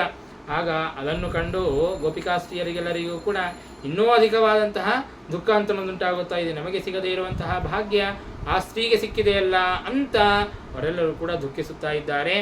ಅಷ್ಟರಲ್ಲಿ ಆ ಗೋಪಿಕಾಸ್ತ್ರೀ ಏನು ಹೋಗಿದ್ಲೋ ಕೃಷ್ಣನ ಜೊತೆಗೆ, ತಾನು ಹೇಳಿದ್ರು ಕೃಷ್ಣನಿಗೆ, ನನಗೆ ನಡೆದು ಸಾಕಾಗಿದೆ, ನಾನು ನಡೀಲಿಕ್ಕೆ ಆಗೋದಿಲ್ಲ ಅಂತ ಹೇಳಿದಾಗ ಶ್ರೀಕೃಷ್ಣ ಪರಮಾತ್ಮ ಆ ಗೋಪಿಕಾಸ್ತ್ರೀಯನ್ನು ಎತ್ತಿಕೊಂಡಿದ್ದಾನೆ. ಆಗ ಆಕೆಗೂ ಕೂಡ ಗರ್ವ ಬಂದಿದೆ. ಆಗ ಆಕೆಗೂ ಕೂಡ ಕಾಣಿಸದೇ ಇದ್ದಂತೆ ಶ್ರೀಕೃಷ್ಣ ಪರಮಾತ್ಮ ತಾನು ಅಂತರ್ಧಾನವನ್ನು ಹೊಂದಿದ್ದಾನೆ, ಅದೃಶ್ಯನಾಗಿದ್ದಾನೆ. ಎಲ್ಲ ಗೋಪಿಕಾಸ್ತ್ರೀಯರು ಕೂಡ ಸೇರಿಕೊಂಡು ಶ್ರೀಕೃಷ್ಣ ಪರಮಾತ್ಮನ ಗಾನವನ್ನು ಮಾಡುತ್ತಾರೆ. ಗೋಪಿ ಗೀತಾ ಎಂಬುದಾಗಿ ನಾವು ಕೇಳುತ್ತೇವೆ ಅಲ್ಲ. ಜಯತಿ ತೇಧಿಕಂ ಜನ್ಮನ ವ್ರಜ ಶ್ರಯತ ಇಂದಿರಾ ಸಾಧು ತತ್ರ ಹಿ ದೈತ ದೃಶ್ಯತಾಂ ತ್ವಾಂ ದಿರಕ್ಷತಾಂ ತ್ವಯಿ ಗತಾಸವ ತ್ವಾಂ ವಿಚಿನ್ವತೆ ಎಂಬುದಾಗಿ ಅವರೆಲ್ಲರೂ ಕೂಡ ಗಾನವನ್ನು ಮಾಡುತ್ತಾ ಇದ್ದಾರೆ. ಗೋಕುಲವು ನೀನು ಹುಟ್ಟಿದಾಗಿನಿಂದಾಗಿ ಬಹಳ ಚೆನ್ನಾಗಿ ಶೋಭಿಸುತ್ತಾ ಇದೆ. ಯಾವಾಗ ನೀನು ಹುಟ್ಟಿಯೋ ಆವಾಗಿನಿಂದ ಲಕ್ಷ್ಮೀದೇವಿಯು ಕೂಡ ವಿಶೇಷವಾಗಿ ಒಂದು ಸನ್ನಿಹಿತರಾಗಿದ್ದಾಳೆ. ಹಾಗಾಗಿ ಆ ವ್ರಜವು ಚೆನ್ನಾಗಿ ಶೋಭಿಸುತ್ತಾ ಇದೆ. ಎಲ್ಲ ಸಂಪತ್ತುಗಳಿಂದಲೂ ಕೂಡ ಭರಿತವಾಗಿ ಇದೆ. ನಾವು ನಿನ್ನನ್ನು ನೋಡಬೇಕು ಅಂತ ಅಂದುಕೊಳ್ಳುತ್ತಾ ಇದ್ದೇವೆ. ನಿನ್ನಲ್ಲೇ ಪ್ರಾಣವನ್ನು ಇಟ್ಟಿದ್ದೇವೆ. ಹಾಗಾಗಿ ನಮಗೆ ನೀನು ದರ್ಶನವನ್ನು ಕೊಡು ಎಂಬುದಾಗಿ ಪ್ರಾರ್ಥನೆಯನ್ನು ಮಾಡುತ್ತಾ ಇದ್ದಾರೆ. ಸಕಲು ಗೋಪಿಕಾ ನಂದನೋ ಭವಾನ್ ಅಖಿಲ ದೇಹಿನಾಂ ಅಂತರಾತ್ಮದೃಕ್ ವಿಘನ ಸಾರ್ಚಿತೋ ವಿಶ್ವಗುಪ್ತಯೇ ಸಕ ಉದೇಯಿವಾನ್ ಸಾತ್ವತಾಂ ಕುಲೇ. ನೀನು ಕೇವಲ ಯಶೋದೆಯ ಕುಮಾರನಲ್ಲೇ ಅಲ್ಲ, ಯಶೋದೆಯ ಪುತ್ರನಲ್ಲೇ ಅಲ್ಲ, ನೀನು ಎಲ್ಲರ ಅಂತರ್ಯಾಮಿಯಾಗಿದ್ದಿ. ಹಾಗಾಗಿ ಎಲ್ಲರ ಅಂತರ್ಯಾಮಿಯಾಗಿದ್ದು ನೀನು ಸರ್ವೋತ್ತಮನಾದಂತಹ ಶ್ರೀಹರಿಯೇ ಆಗಿದ್ದರೂ ಕೂಡ ವಿಘನಸಾರ್ಚಿತ ಬ್ರಹ್ಮದೇವರು ನಿನ್ನನ್ನು ಬಂದು ಪ್ರಾರ್ಥನೆಯನ್ನು ಮಾಡಿದ್ದರಿಂದಾಗಿ ವಿಶ್ವಗುಪ್ತಯೇ ಇಡೀ ಜಗತ್ತನ್ನು ರಕ್ಷಣೆ ಮಾಡೋದಕ್ಕಾಗಿ ಅಂತ ನೀನು ಅವತಾರವನ್ನು ಮಾಡಿದ್ದೀಯಾ. ನಾವೆಲ್ಲರೂ ಕೂಡ ನಮ್ಮ ಗಂಡಂದಿರನ್ನು, ಮಕ್ಕಳನ್ನು ಎಲ್ಲರನ್ನೂ ಕೂಡ ಬಿಟ್ಟು ಬಂದಿದ್ದೇವೆ. ಪ್ರತಿಸುತಾನ್ವಯ ಭ್ರಾತೃ ಬಾಂಧವಾನ್ ಅತಿ ವಿಲಂಘ್ಯತೆ ಹೆಚ್ಚುತಾಗತಾ ಗತಿವಿದಸ್ತವೋದ್ಗೀತ ಮೋಹಿತಾ ಹಿತವಯೋಷಿತಃ ಕಸ್ತ್ಯಜೇನ್ನಿಶಿ. ಈಗ ನಮ್ಮ ಬಾಂಧವರನ್ನೆಲ್ಲರನ್ನೂ ಕೂಡ ಬಿಟ್ಟು ಬಂದಿದ್ದೇವೆ. ಅಂತಹ ಸ್ತ್ರೀಯರನ್ನು ರಾತ್ರಿಯ ಕಾಲದಲ್ಲಿ ಯಾರಾದರೂ ತ್ಯಜಿಸುತ್ತಾರಾ ಪರಮಾತ್ಮ ಶ್ರೀಕೃಷ್ಣ? ಹಾಗಾಗಿ ಮತ್ತೆ ನಮಗೆ ದರ್ಶನವನ್ನು ಕೊಡು ಎಂಬುದಾಗಿ ತಾವು ಪ್ರಾರ್ಥನೆಯನ್ನು ಮಾಡುತ್ತಾ ಇದ್ದಾರೆ.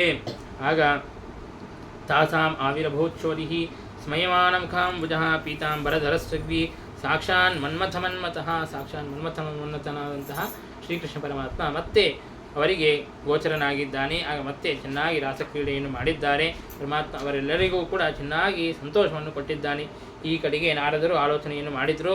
ಇನ್ನು ಶ್ರೀಕೃಷ್ಣ ಪರಮಾತ್ಮ ಕ್ರೀಡೆಯನ್ನು ಮಾಡಿದ್ದು ಸಾಕು, ತಾನು ಹುಟ್ಟಿದ್ದು ಕಂಸನನ್ನು ಸಂಹಾರ ಮಾಡೋದಕ್ಕಾಗಿ, ಆದರೆ ಇನ್ನೂ ಕಂಸನನ್ನು ಸಂಹಾರ ಮಾಡುತ್ತಾನೇ ಇಲ್ಲ, ಇನ್ನು ರಾಸಕ್ರೀಡೆಯನ್ನೇ ಮಾಡುತ್ತಾ ಇದ್ದಾನೆ ಎಂಬುದಾಗಿ ದೈವ ಕಾರ್ಯವಾಗೋದಕ್ಕಾಗಿ ತಾನು ಕಂಸನ ಹತ್ತಿರ ಹೋಗಿ ಹೇಳುತ್ತಾ ಇದ್ದಾನೆ. ಇನ್ನು ಸೈನಿಕರೆಲ್ಲರೂ ಕೂಡ ಹೋಗುತ್ತಾ ಇದ್ದಾರೆ. ತೃಣಾವರ್ತ ಹೋದ, ಪೂತನೆ ಹೋದ್ದು, ಶಕಟಾಸುರ ಹೋದವರು ಅವರು ಅಲ್ಲಿಗೆ ಹೋಗುತ್ತಾ ಇದ್ದಾರೆ, ಬರುತ್ತಾ ಇಲ್ಲ. ಏನಾಯಿತು ನಿಮ್ಗೆ ಗೊತ್ತಾ ಅಂತ ಹೇಳಿ ತಾವು ಹೇಳುತ್ತಾ ಇದ್ದಾರೆ. ಅಲ್ಲಿ ಬಲರಾಮ ಹಾಗೂ ಕೃಷ್ಣ ಅಂತಿದ್ದಾರೆ. ಅವರು ನಿನ್ನ ಅಸುರರನ್ನೆಲ್ಲರನ್ನೂ ಕೂಡ ಸಂಹಾರ ಮಾಡಿಬಿಡುತ್ತಾ ಇದ್ದಾರೆ ಎಂಬುದಾಗಿ ಹೇಳಿ, ಆ ಶ್ರೀಕೃಷ್ಣ ಹಾಗೂ ಬಲರಾಮರು ಬೇರೆ ಯಾರೂ ಅಲ್ಲ, ವಸುದೇವ ದೇವಕಿಯರ ಮಕ್ಕಳೇ ಆಗಿದ್ದಾರೆ ಎಂಬುದಾಗಿ ಹೇಳಿದಾಗ ಕಂಸ ಹೇಳುತ್ತಾನೆ, ಇಲ್ಲ, ಸಾಧ್ಯನೇ ಇಲ್ಲ, ನಾನು ನೋಡಿದೆ, 8ನೇ ಶಿಶು ನಾನೇ ನನ್ನ ಕೈಯಿಂದಾಗಿ ಸಂಹಾರ ಮಾಡಲಿಕ್ಕೆ ಹೋದೆ, ಅದು ಆಕಾಶಕ್ಕೆ ಹಾರಿ ಹೋಯಿತು ಎಂಬುದಾಗಿ ತಾನು ಹೇಳುತ್ತಾ ಇದ್ದಾನೆ. ಆಗ ನಾರದರು ಹೇಳಿದರು, ನೀನು ಬೆಳಿಗ್ಗೆ ಆದಂತಹ ದೃಶ್ಯವನ್ನು ಹೇಳುತ್ತಾ ಇದ್ದಿ, ರಾತ್ರಿ ಆದಂತಹ ದೃಶ್ಯ ಅದು ನಾನು ಹೇಳುತ್ತಾ ಇದ್ದೇನೆ. ಶ್ರೀಕೃಷ್ಣ ಪರಮಾತ್ಮನನ್ನು ವಸುದೇವ ತಾನು ಗೋಕುಲದಲ್ಲಿ ಬಿಟ್ಟು ಬಂದಿದ್ದಾನೆ, ಹಾಗಾಗಿ ತನ್ನ ಮಗನೇ ಆಗಿದ್ದಾನೆ, ಹಾಗಾಗಿ ನಿನ್ನ ಮೃತ್ಯುವು ಅಲ್ಲಿಯೇ ಬೆಳೆಯುತ್ತಾ ಇದೆ ಎಂಬುದಾಗಿ ಕಂಸನಿಗೆ ನಾರದರು ತಿಳಿಸಿಕೊಟ್ಟಿದ್ದಾರೆ. ಆಮೇಲೆ ಕಂಸ ತಾನು ಹೇಗಾದರೂ ಮಾಡಿ ಕೃಷ್ಣನನ್ನು ಕರೆಸಬೇಕು ಎಂಬುದಾಗಿ ವಿಚಾರ ಮಾಡಿದ. ಸುಮ್ಮನೆ ಕರೆದ್ರೆ ಬರೋದಿಲ್ಲ, ಹಾಗಾಗಿ ಧನುರ್ಯಾಗವನ್ನು ಮಾಡುತ್ತೇನೆ, ಆನೆಪದಿಂದಾಗಿ ಅವರನ್ನು ಕರೆಸುತ್ತೇನೆ ಎಂಬುದಾಗಿ ಧನುರ್ಯಾಗವನ್ನು ಇಟ್ಟುಕೊಂಡು ಅಕ್ರೂರನಿಗೆ ಹೇಳಿ ಕರೆದುಕೊಂಡು ಬರೋದಕ್ಕಾಗಿ ಅಂತ ಕಳಿಸಿದ್ದಾನೆ. ಈ ಕಡೆಗೆ ಅಕ್ರೂರ ತಾನು ಬಂದು ಶ್ರೀಕೃಷ್ಣನನ್ನು ಕರೆದುಕೊಂಡು ಬರೋದಕ್ಕಾಗಿ ಅಂತ ವೃಂದಾವನಕ್ಕೆ ಬಂದಿದ್ದಾನೆ. ಅಲ್ಲಿಯವರೆಗೆ ರಥದಲ್ಲಿ ಬಂದಿದ್ದಾನೆ. ವೃಂದಾವನಕ್ಕೆ ಸಮೀಪದಲ್ಲಿ ಬಂದಾಗ ಅಲ್ಲಿ ಕೃಷ್ಣನ ಪಾದದ ಗುರುತುಗಳು ಕಾಣಿಸುತ್ತಾ ಇದೆ. ಯಾವಾಗ ಪಾದದ ಗುರುತುಗಳು ಕಾಣಿಸಿದ್ವೋ ಆಗಿಂದಾಗ ತಾನು ರಥದಿಂದ ಇಳಿದು ತಾನು ಮೈಯನ್ನು ಉರುಳಿಸುತ್ತಾ ತಾನು ಬಂದಿದ್ದಾನೆ. ಶ್ರೀಕೃಷ್ಣ ಪರಮಾತ್ಮ ಹಾಗೂ ಬಲರಾಮರ ಹತ್ತಿರ ತಾನು ನಡೆಯುತ್ತಾ ಬಂದಿಲ್ಲ, ರಥದ ಮೇಲೆ ಬಂದಿಲ್ಲ, ತಾನು ಉರುಳು ಹಾಕುತ್ತಾ ತಾನು ಬಂದಿದ್ದಾನೆ.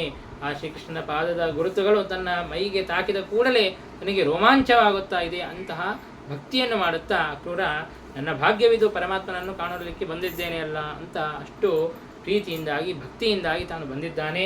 ಇನ್ನು ಕೃಷ್ಣನನ್ನು ಕರೆದುಕೊಂಡು ಹೋಗಬೇಕು ಅಂತಂದರೆ ಗೋಪಿಕಾಸ್ತ್ರೀಯರೆಲ್ಲರೂ ಕೂಡ ಬಂದು ತಡೆಯುತ್ತಾ ಇದ್ದಾರೆ. ನೀನು ಕರೆದುಕೊಂಡು ಹೋಗ್ಲಿಕ್ಕಿಲ್ಲ ಎಂಬುದಾಗಿ ಹೇಳುತ್ತಾ ಇದ್ದಾರೆ. ಅಕ್ರೂರನನ್ನು ನಿಂದೆ ಮಾಡುತ್ತಾ ಇದ್ದಾರೆ. ನೀನು ಅಕ್ರೂರ ಅಂತ ಹೆಸರಿಗೆ ಮಾತ್ರ, ಆದರೆ ಬಹಳ ಕ್ರೂರನಾಗಿದ್ದಿ, ನಮ್ಮಿಂದ ಕೃಷ್ಣನ ವಿಯೋಗವನ್ನು ಮಾಡಿಸುತ್ತಾ ಇದೆಯಲ್ಲ, ನೀನು ಬಹಳ ಕ್ರೂರನಾಗಿದ್ದಿ ಎಂಬುದಾಗಿ ರೀತಿಯಾಗಿ ಹೇಳುತ್ತಾ ಇದ್ದಾರೆ. ಹೇಗೋ ಮಾಡಿ ಶ್ರೀಕೃಷ್ಣ ಪರಮಾತ್ಮ ಅವರನ್ನು ಸಮಾಧಾನಗೊಳಿಸಿ ತಾನು ಅಲ್ಲಿಂದ ಮುಂದಕ್ಕೆ ಹೋಗಿದ್ದಾನೆ. ಆಗ ಸೂರ್ಯೋದಯದ ಸಂದರ್ಭದಲ್ಲಿ ಅಕ್ರೂರ ತಾನು ಆಹ್ನಿಕವನ್ನು ಮಾಡಿಕೊಳ್ಳಬೇಕು ಅಂತ ನದಿಯಲ್ಲಿ ಇಳಿದಿದ್ದಾನೆ. ನದಿಯಲ್ಲಿ ಇಳಿದು ನೋಡಿದರೆ ಆ ನದಿಯಲ್ಲೂ ಕೂಡ ಬಲರಾಮಕೃಷ್ಣರೇ ಕಾಣಿಸುತ್ತಾ ಇದ್ದಾರೆ. ಶೇಷಶಾಹಿಯಾದಂತಹ ಕೃಷ್ಣನನ್ನು ಕಾಣುತ್ತಾ ಇದ್ದಾನೆ. ಆಗ ತಾನು ಬಹಳ ಆಶ್ಚರ್ಯಪಟ್ಟು ಮೇಲೆ ಎದ್ದು ನೋಡುತ್ತಾನೆ. ಅವರು ಕೂಡ ಇಲ್ಲೇ ನದಿಯಲ್ಲಿ ಬಂದಿದ್ದಾರಾ ಏನು ಅಂತ ಆಶ್ಚರ್ಯಪಟ್ಟು ಮೇಲೆ ಎದ್ದು ನೋಡುತ್ತಾನೆ.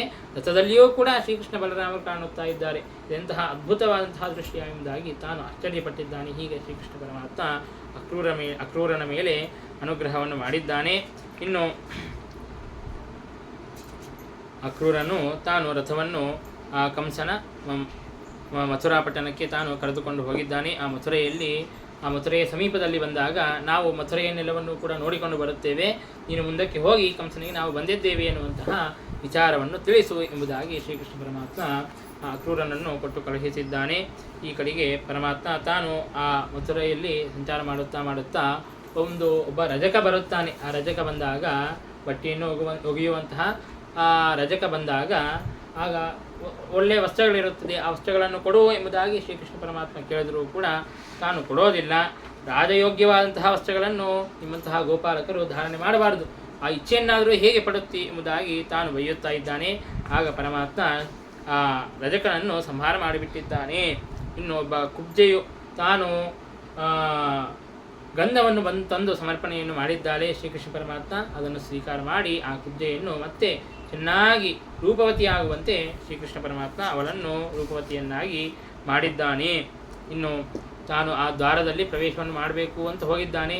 ಎಲ್ಲ ಜನರಿಗೂ ಕೂಡ ಕೇಳಿಕೊಂಡು ಧನಸ್ಸೆಲ್ಲಿದೆ ಎಂಬುದಾಗಿ ಕೇಳಿಕೊಂಡು ಹೋಗಿದ್ದಾನೆ. ಆ ಧನಸ್ಸು ಎಲ್ಲಿದೆ ಅಂತ ಅನ್ನೋದನ್ನು ತಿಳಿದುಕೊಂಡು ಹೋಗಿ ಆ ಧನಸ್ಸನ್ನು ತಾನು ಛೇದನೆಯನ್ನು ಮಾಡಿಬಿಟ್ಟಿದ್ದಾನೆ. ಆ ಧನಸ್ಸನ್ನು ಮುರಿದು ಬಿಟ್ಟಿದ್ದಾನೆ, ಧನುರ್ಭಂಗವನ್ನು ಮಾಡಿಬಿಟ್ಟಿದ್ದಾನೆ. ಎದೆಯೇರಿಸುವುದಕ್ಕಾಗಿ ಅಂತ ಹೋಗಿ ಆ ಧನಸ್ಸಿನ ಭಂಗವನ್ನು ಮಾಡಿಬಿಟ್ಟಿದ್ದಾನೆ. ಆಗ ಕಂಸನಿಗೆ ಎದೆಯೊಳದಂತೆ ಆಗಿದೆ ಆ ಧ್ವನಿಯನ್ನು ಕೇಳಿ. ಹಾಗಿದ್ರೂ ಕೂಡ ಏನು ಮಾಡುವಂತೆ ಇಲ್ಲ. ಮುಂದೆ ಚಾಣೂರ ಮುಷ್ಟಿಕರಿಂದಾಗಿ ಶ್ರೀಕೃಷ್ಣ ಹಾಗೂ ಬಲರಾಮನನ್ನು ಸಂಹಾರ ಮಾಡಿಸಬೇಕು ಎಂಬುದಾಗಿ ಕಾಯುತ್ತಾ ಇದ್ದಾನೆ. ದ್ವಾರದಲ್ಲಿ ಪ್ರವೇಶವನ್ನು ಮಾಡಬೇಕು ಅಂತಂದರೆ ಕುವಲಯಾಪೀಡ ಅನ್ನುವಂತಹ ಆಣೆ ಇದೆ. ಆ ಆಣೆಯಿಂದಾಗಿ ಸಂಹಾರ ಮಾಡಿಸುವುದಕ್ಕಾಗಿ ಅಂತ ಮಾವುತ ತಾನು ಪ್ರೇರಣೆಯನ್ನು ಮಾಡಿದಾಗ ಆ ಮಾವುತನನ್ನು ಕೂಡ ಸಂಹಾರ ಮಾಡಿದ್ದಾನೆ. ಅವತ್ತಿನ ದಿನ ರಾತ್ರಿ ಊರಿನ ಹೊರಗೇನೆ ಶ್ರೀಕೃಷ್ಣ ಪರಮಾತ್ಮ ತಾನು ಮಲಗಿದ್ದಾನೆ. ಕ್ಷೀರಾನ್ನವನ್ನು ತಿಂದು ತಾನು ಮಲಗಿದ್ದಾನೆ. ರಾತ್ರಿ ಹೊತ್ತು ದಧ್ಯನ್ನವನ್ನು ತಿನ್ನಬಾರದು, ಮೊಸರನ್ನವನ್ನು ತಿನ್ನಬಾರದು. ಹಾಗಾಗಿ ಶ್ರೀಕೃಷ್ಣ ಪರಮಾತ್ಮ ಕ್ಷೀರಾನ್ನವನ್ನು ತಿಂದು ತಾನು ಮಲಗಿದ್ದಾನೆ. ಮರುದಿನ ಬೆಳಿಗ್ಗೆ ಆ ಚಾಣೂರ ಮುಷ್ಟಿಕರನ್ನು ಸಂಹಾರವನ್ನು ಮಾಡಿ ಇನ್ನು ಮಂಚಸ್ಥಂ ಮಾತುಲಂ ಕಂಸಂ ಮೂರ್ಧ್ನಿ ಸಂಗ್ರಹ್ಯ ಮಾಧವ ನಿಪಾತ್ಯ ನಿಷ್ಪಿಪೇಶೋಚ್ಚೈ ಧರಣ್ಯಾಂ ಸಮಮಾರಚ. ಆ ಕಂಸ ಯಾವ ಸಿಂಹಾಸನದ ಮೇಲೆ ಕೂತಿದ್ದ ಆ ಮಂಚದ ಮೇಲೆ ಹಾರಿ ಆ ಸಿಂಹಾಸನದ ಮೇಲೆ ಇರುವಂತಹ ಆ ಕಂಸನ ಕೂದಲನ್ನು ಹಿಡಿದುಕೊಂಡು ಕೆಳಗೆ ಹಾಕಿ ಅವನನ್ನು ಸಂಹಾರ ಮಾಡಿದ್ದಾನೆ ಶ್ರೀಕೃಷ್ಣ ಪರಮಾತ್ಮ. ಹೀಗೆ ಅದ್ಭುತವಾದಂತಹ ಲೀಲೆಯಿಂದಾಗಿ ಆ ಕಂಸನನ್ನು ಕಾಲನೇಮಿಯನ್ನು ಸಂಹಾರ ಮಾಡಿದ್ದಾನೆ. ಇದನ್ನೆಲ್ಲವನ್ನು ಕೂಡ ದಾಸರು ಕೂಡ ಅತ್ಯಂತ ಸುಂದರವಾದಂತಹ ರೀತಿಯಲ್ಲಿ ವರ್ಣಿಸುತ್ತಾರೆ. ಬಿಲ್ಲ ಹಬ್ಬಗಳಂತೆ ಅಲ್ಲಿ ಬೀದಿ ಶೃಂಗಾರವಂತೆ, ಮಲ್ಲರ ಕಾಳಕ ಮದ್ದಾನೆಯಂತೆ ಪುಲ್ಲಾಕ್ಷನು ತಾನಲ್ಲಿಗೆ ತೆರಳಿದ ತಾರಮ್ಮಯ್ಯ. ಯದುಕುಲವಾರಿಧಿ ಚಂದ್ರಮನ ಮಥುರಾಪುರಿಯಂತೆ ಅಲ್ಲಿ ಮಾವ ಕಂಸನಂತೆ, ಒದಗಿದ ಮದಗಜ ತುರಗ ಸಾಲಿನಲ್ಲಿ ಮನಮೋಹನ ಕೃಷ್ಣ ಮಥುರೆಗೆ ತೆರಳಿದ ತಾರಮ್ಮಯ್ಯ ಎಂಬುದಾಗಿ ಹೀಗೆ ಶ್ರೀಕೃಷ್ಣ ಪರಮಾತ್ಮ ಆ ಕಂಸನನ್ನು ಸಂಹಾರ ಮಾಡಿದ್ದಾನೆ. ಕಂಸನನ್ನು ಸಂಹಾರ ಮಾಡಿ ವಸುದೇವ ದೇವಕಿಯರನ್ನು ಸೆರೆಯಿಂದಾಗಿ ಬಿಡಿಸಿದ್ದಾನೆ. ಆ ಕಂಸ ದುಷ್ಟ ತನ್ನ ತಂದೆಯನ್ನು ಕೂಡ ಉಗ್ರಸೇನನನ್ನು ಕೂಡ ಕಾರಾಗಾರದಲ್ಲಿ ಹಾಕಿಬಿಟ್ಟಿದ್ದ. ಆ ಉಗ್ರಸೇನನನ್ನು ಬಿಡಿಸಿ ಉಗ್ರಸೇನನನ್ನು ರಾಜನನ್ನಾಗಿ ಮಾಡಿದ್ದಾನೆ. ವಸುದೇವ ದೇವಕಿಯರನ್ನು ಸಮಾಧಾನ ಮಾಡಿದ್ದಾನೆ. ಈ ಕಡೆಗೆ ಆ ಗೋಪಿಕಾಸ್ತ್ರೀಯರಲ್ಲಿಗೆ ಎಲ್ಲರಿಗೂ ಕೂಡ ಬಡಾಣೆ ಬರುತ್ತೇನೆ, ಬೇಗನೆ ಬರುತ್ತೇನೆ ಎಂಬುದಾಗಿ ಹೇಳಿದ್ದ. ಹಾಗಾಗಿ ಅವರನ್ನು ಸಮಾಧಾನ ಮಾಡೋದಕ್ಕಾಗಿ ಅಂತ ಉದ್ಧವನನ್ನು ಕೊಟ್ಟು ಕಳುಹಿಸಿದ್ದಾನೆ. ಆ ಉದ್ಧವನಿಗೆ ಹೇಳಿದ್ದ, ಪ್ರತಿಯೊಬ್ಬರ ಮನೆಗೂ ಹೋಗಿ ಮಾತನಾಡಿಸಿಕೊಂಡು ಬಾ, ಒಂದು ಚೀಟಿ ಬರೆದು ಕೊಟ್ಟಿದ್ದ. ಇವರಿವರ ಮನೆಗೆ ಹೋಗಬೇಕು ಎಂಬುದಾಗಿ ಹೇಳಿ ತಾನು ಕಳಿಸಿಕೊಟ್ಟಿದ್ದ. ಆ ಎಲ್ಲ ಗೋಪಿಕಾಸ್ತ್ರೀಯರ ಹೆಸರನ್ನೆಲ್ಲವನ್ನು ಕೂಡ ಬರೆದು ಕೊಟ್ಟು ಕಳುಹಿಸಿದ್ದ.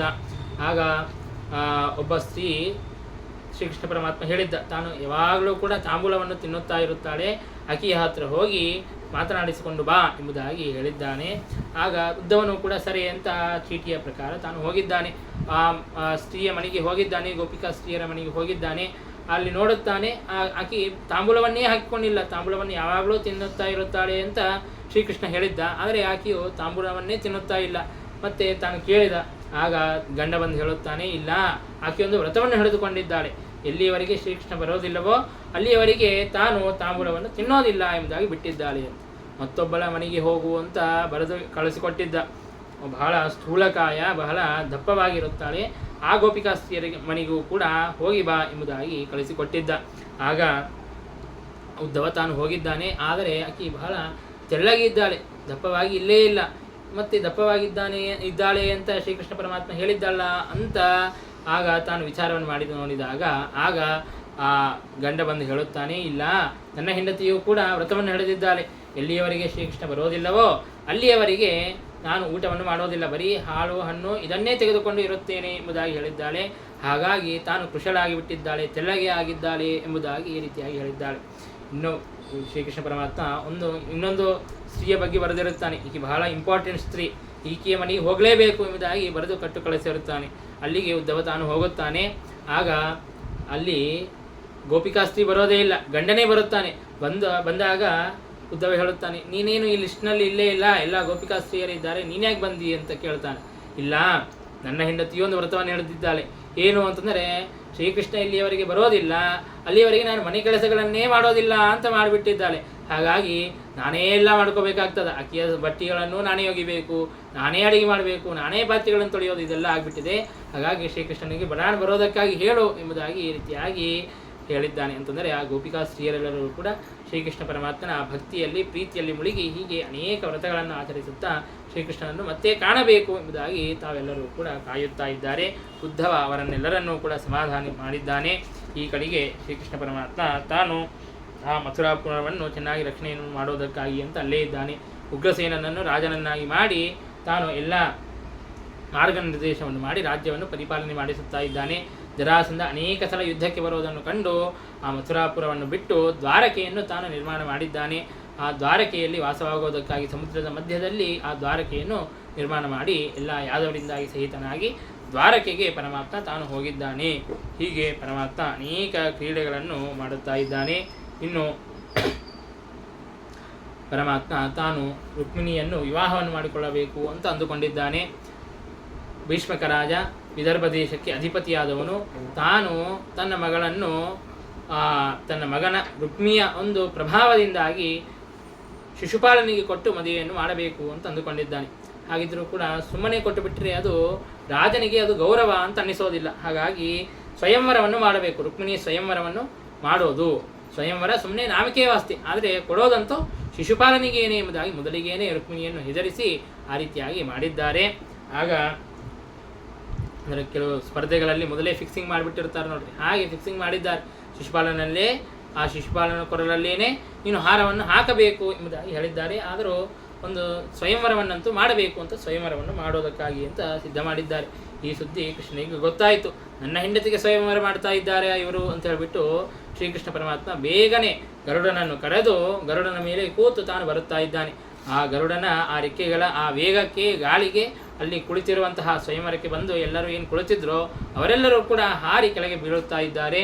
ಆಗ ಅವರೆಲ್ಲರೂ ವಿಚಾರ ಮಾಡಿದರು. ಅಲ್ಲಿ ಜರಾಸಂಧ, ಸಾಲ್ವ, ದಂತವಕ್ರ, ರುಕ್ಮಿ ಅವರೆಲ್ಲರೂ ಕೂಡ ಒಂದು ಗ್ರೂಪ್ ದುಷ್ಟ ಚತುಷ್ಟಯ ಅಂತ ಅವರೆಲ್ಲರೂ ಕೂಡ ವಿಚಾರವನ್ನು ಮಾಡ್ತಾ ಇದ್ದಾರೆ. ಇವನು ಶ್ರೀಕೃಷ್ಣ ಪರಮಾತ್ಮ ಸಾಕ್ಷಾತ್ತು ಪರಮಾತ್ಮನೇ ಆಗಿರಬೇಕು, ಅವನ ಆ ಗರುಡನ ರೆಕ್ಕೆಗಳಿಂದಲೇ ನಾವೆಲ್ಲರೂ ಕೂಡ ಬೀಳುತ್ತಾ ಇದ್ದೇವೆ, ಹಾಗಾಗಿ ಏನು ಮಾಡೋದು ಅಂತ ಹೇಳಿದಾಗ ಒಬ್ಬರು ಹೇಳಿದರು, ಕೃಷ್ಣನ ಜೊತೆಗೆ ನಾವು ಯುದ್ಧವನ್ನು ಆಡಿಬಿಡೋಣ, ಯುದ್ಧವನ್ನಾಡಿ ಅವನು ಸ್ವಯಂವರಕ್ಕೇನೆ ಬರದಂತೆ ಮಾಡೋಣ ಎಂಬುದಾಗಿ ಹೇಳಿದಾಗ ಜರಾಸಂಧ ಹೇಳುತ್ತಾ ಇದ್ದಾನೆ, ಕೃಷ್ಣನ ಜೊತೆಗೆ ಯುದ್ಧವನ್ನು ಮಾಡುವುದು ಸುಲಭವಲ್ಲ, 18 ಸಲ ನಾನು ಯುದ್ಧವನ್ನು ಮಾಡಿ ಸೋತಿದ್ದೇನೆ, ಹಾಗಾಗಿ ಕೃಷ್ಣನ ಜೊತೆಗೆ ಫಿಸಿಕಲ್ ಅಟ್ಯಾಕ್ ಮಾಡಲಿಕ್ಕೆ ಸಾಧ್ಯವಿಲ್ಲ, ದೈಹಿಕವಾಗಿ ನಾವು ಸೋಲಿಸೋದಕ್ಕಾಗಿ ಸಾಧ್ಯವಿಲ್ಲ, ಹಾಗಾಗಿ ನಾವು ಒಂದು ಬುದ್ಧಿ ವಿಚಾರವನ್ನು ಮಾಡಿ ಒಂದು ಕೆಲಸವನ್ನು ಮಾಡೋಣ. ಇಲ್ಲೆಲ್ಲ ಅನೇಕ ಆಸನಗಳಿವೆ, ಈ ಆಸನಗಳನ್ನೆಲ್ಲವನ್ನು ಕೂಡ ನಾವು ಬೇರೆಯವರಿಗೆ ಕೂಡಿಸಿಬಿಡೋಣ, ಕೆಳಗೆ ಏನು ಕೂತಿದ್ದಾರೆ ಅವರನ್ನು ಮೇಲಕ್ಕೆ ಬರುವಂತೆ ಕೂಡಿಸಿಬಿಡೋಣ. ಕೃಷ್ಣನಿಗೆ ಒಂದು ಆಸನವನ್ನು ಉಳಿಸೋದೇ ಬೇಡ, ಆಗ ಕೃಷ್ಣ ಬರೋದೇ ಇಲ್ಲ ಎಂಬುದಾಗಿ ತಾವೆಲ್ಲರೂ ಕೂಡ ವಿಚಾರವನ್ನು ಮಾಡಿ ಹಾಗೆ ಎಲ್ಲ ಆಸನಗಳಲ್ಲಿ ಬೇರೆ ಬೇರೆಯವರನ್ನು ಕೂಡಿಸಿದ್ದಾರೆ. ಕೃಷ್ಣನಿಗೆ ಆಸನವನ್ನೇ ಬಿಟ್ಟಿಲ್ಲ. ಆಗ ಭೀಷ್ಮಕ ರಾಜನ ತಮ್ಮಂದಿರು ಬಂದು ಕೃಷ್ಣನಿಗೆ ಹೇಳುತ್ತಾರೆ, ಕೃಷ್ಣ ನೀನು ಸ್ವಯಂವರಕ್ಕೆ ಹೋಗಬೇಡಪ್ಪ ಎಂಬುದಾಗಿ ಹೇಳುತ್ತಾ ಇದ್ದಾರೆ. ಇಲ್ಲ, ನನ್ನ ಹೆಂಡತಿಯ ಸ್ವಯಂವರನೇ ನಡೆಯುತ್ತಾ ಇದೆ, ನಾನು ಹೋಗಲಿಲ್ಲ ಅಂತಂದರೆ ಹೇಗೆ, ನಾನೇ ಸ್ವಯಂವರಕ್ಕೆ ಹೋಗಿ ರುಕ್ಮಿಣಿಯನ್ನು ಪಡೆಯಬೇಕು ಎಂಬುದಾಗಿ ಕೃಷ್ಣ ಹೇಳುತ್ತಾ ಇದ್ದಾನೆ. ಆಗ ಅವರು ಹೇಳಿದರು, ಇಲ್ಲ, ನಮ್ಮ ಅಣ್ಣ ನಿನಗೆ ಆಸನವನ್ನೇ ಬಿಡದೇ ಇದ್ದಂತೆ ಮಾಡಿಬಿಟ್ಟಿದ್ದಾನೆ, ಆ ದುಷ್ಟರೆಲ್ಲರೂ ಕೂಡ ನಿನಗೆ ಆಸನವನ್ನೇ ಕೊಡದೆ ನಿನ್ನನ್ನು ಅವಮಾನ ಮಾಡಬೇಕು ಅಂತ ಅಂದುಕೊಂಡಿದ್ದಾರೆ, ಹಾಗಾಗಿ ಹೋಗಬೇಡ, ಬೇಕಾದ್ರೆ ನಮ್ಮ ಮನೆಗೆ ಬಾ, ನಾವು ಒಂದು ಆಸನವನ್ನು ಕೊಡುತ್ತೇವೆ, ಅದನ್ನು ಸ್ವೀಕಾರ ಮಾಡಿಕೊಂಡು ಹೋಗು ಎಂಬುದಾಗಿ ಹೇಳಿದ್ದಾರೆ. ಶ್ರೀಕೃಷ್ಣ ಪರಮಾತ್ಮ ಅವರ ಮನೆಗೆ ಹೋಗಿದ್ದಾನೆ. ಅಷ್ಟರಲ್ಲಿ ಇಂದ್ರ ತನ್ನ ಆಸನವನ್ನು ತಾನು ಕೊಟ್ಟು ಕಳುಹಿಸಿದ್ದಾನೆ.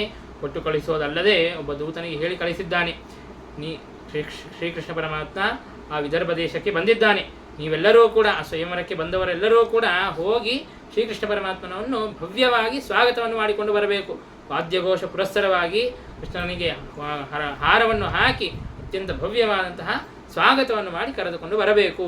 ಯಾರಾದರೂ ಆ ರೀತಿಯಾಗಿ ಮಾಡಲಿಲ್ಲ, ನನ್ನ ಆಜ್ಞೆಯನ್ನು ಉಲ್ಲಂಘನೆ ಮಾಡಿದರು ಅಂತಂದರೆ ಅವರಿಗೆ ನಾನು ವಜ್ರಾಯುಧದಿಂದಾಗಿ ಹೊಡೆಯುತ್ತೇನೆ ಎಂಬುದಾಗಿ ಇಂದ್ರ ತಾನು ಆದೇಶವನ್ನು ಮಾಡಿ ಕಳಿಸಿದ್ದಾನೆ. ಆಗ ಅವರೆಲ್ಲರೂ ಕೂಡ ಬೇರೆ ಗತಿ ಇಲ್ಲದೇನೆ ಹೋಗಿ ಕೃಷ್ಣನನ್ನು ಸ್ವಾಗತವನ್ನು ಮಾಡಿಕೊಂಡು ಬಂದಿದ್ದಾರೆ. ಆದರೆ ಭೀಷ್ಮಕ ರಾಜ ಒಬ್ಬನು ಬಂದಿದ್ದಿಲ್ಲ, ಈ ಸ್ವಯಂವರವನ್ನು ಕಾಯಬೇಕಲ್ಲ ಯಾರೊಬ್ಬರು ಅಂತ ಭೀಷ್ಮಕ ರಾಜ ಅಲ್ಲೇ ಇದ್ದಾನೆ. ಕೃಷ್ಣ ಕೇಳಿದ, ಭೀಷ್ಮಕ ಯಾಕೆ ಬಂದಿಲ್ಲ ಭೀಷ್ಮಕ ರಾಜ, ಅವನನ್ನು ಕರೆಸ್ರಿ ಎಂಬುದಾಗಿ ಕರೆಸಿದ್ದಾನೆ. ಭೀಷ್ಮಕ ರಾಜ ಭಯಪಡುತ್ತಾ ಬಂದಿದ್ದಾನೆ, ಮತ್ತೇನಾಯಿತೋ ಏನೋ ಅಂತ. ಆಗ ಭೀಷ್ಮಕ ರಾಜನಿಗೆ ಶ್ರೀಕೃಷ್ಣ ಪರಮಾತ್ಮ ತಾನು ಹೇಳುತ್ತಾನೆ, ಏನು ಮಾಡ್ತಾ ಇದ್ದಿ ಅಂತ. ನನ್ನ ಮಗಳ ಸ್ವಯಂವರವನ್ನು ಮಾಡ್ತಾ ಇದ್ದೀನಿ.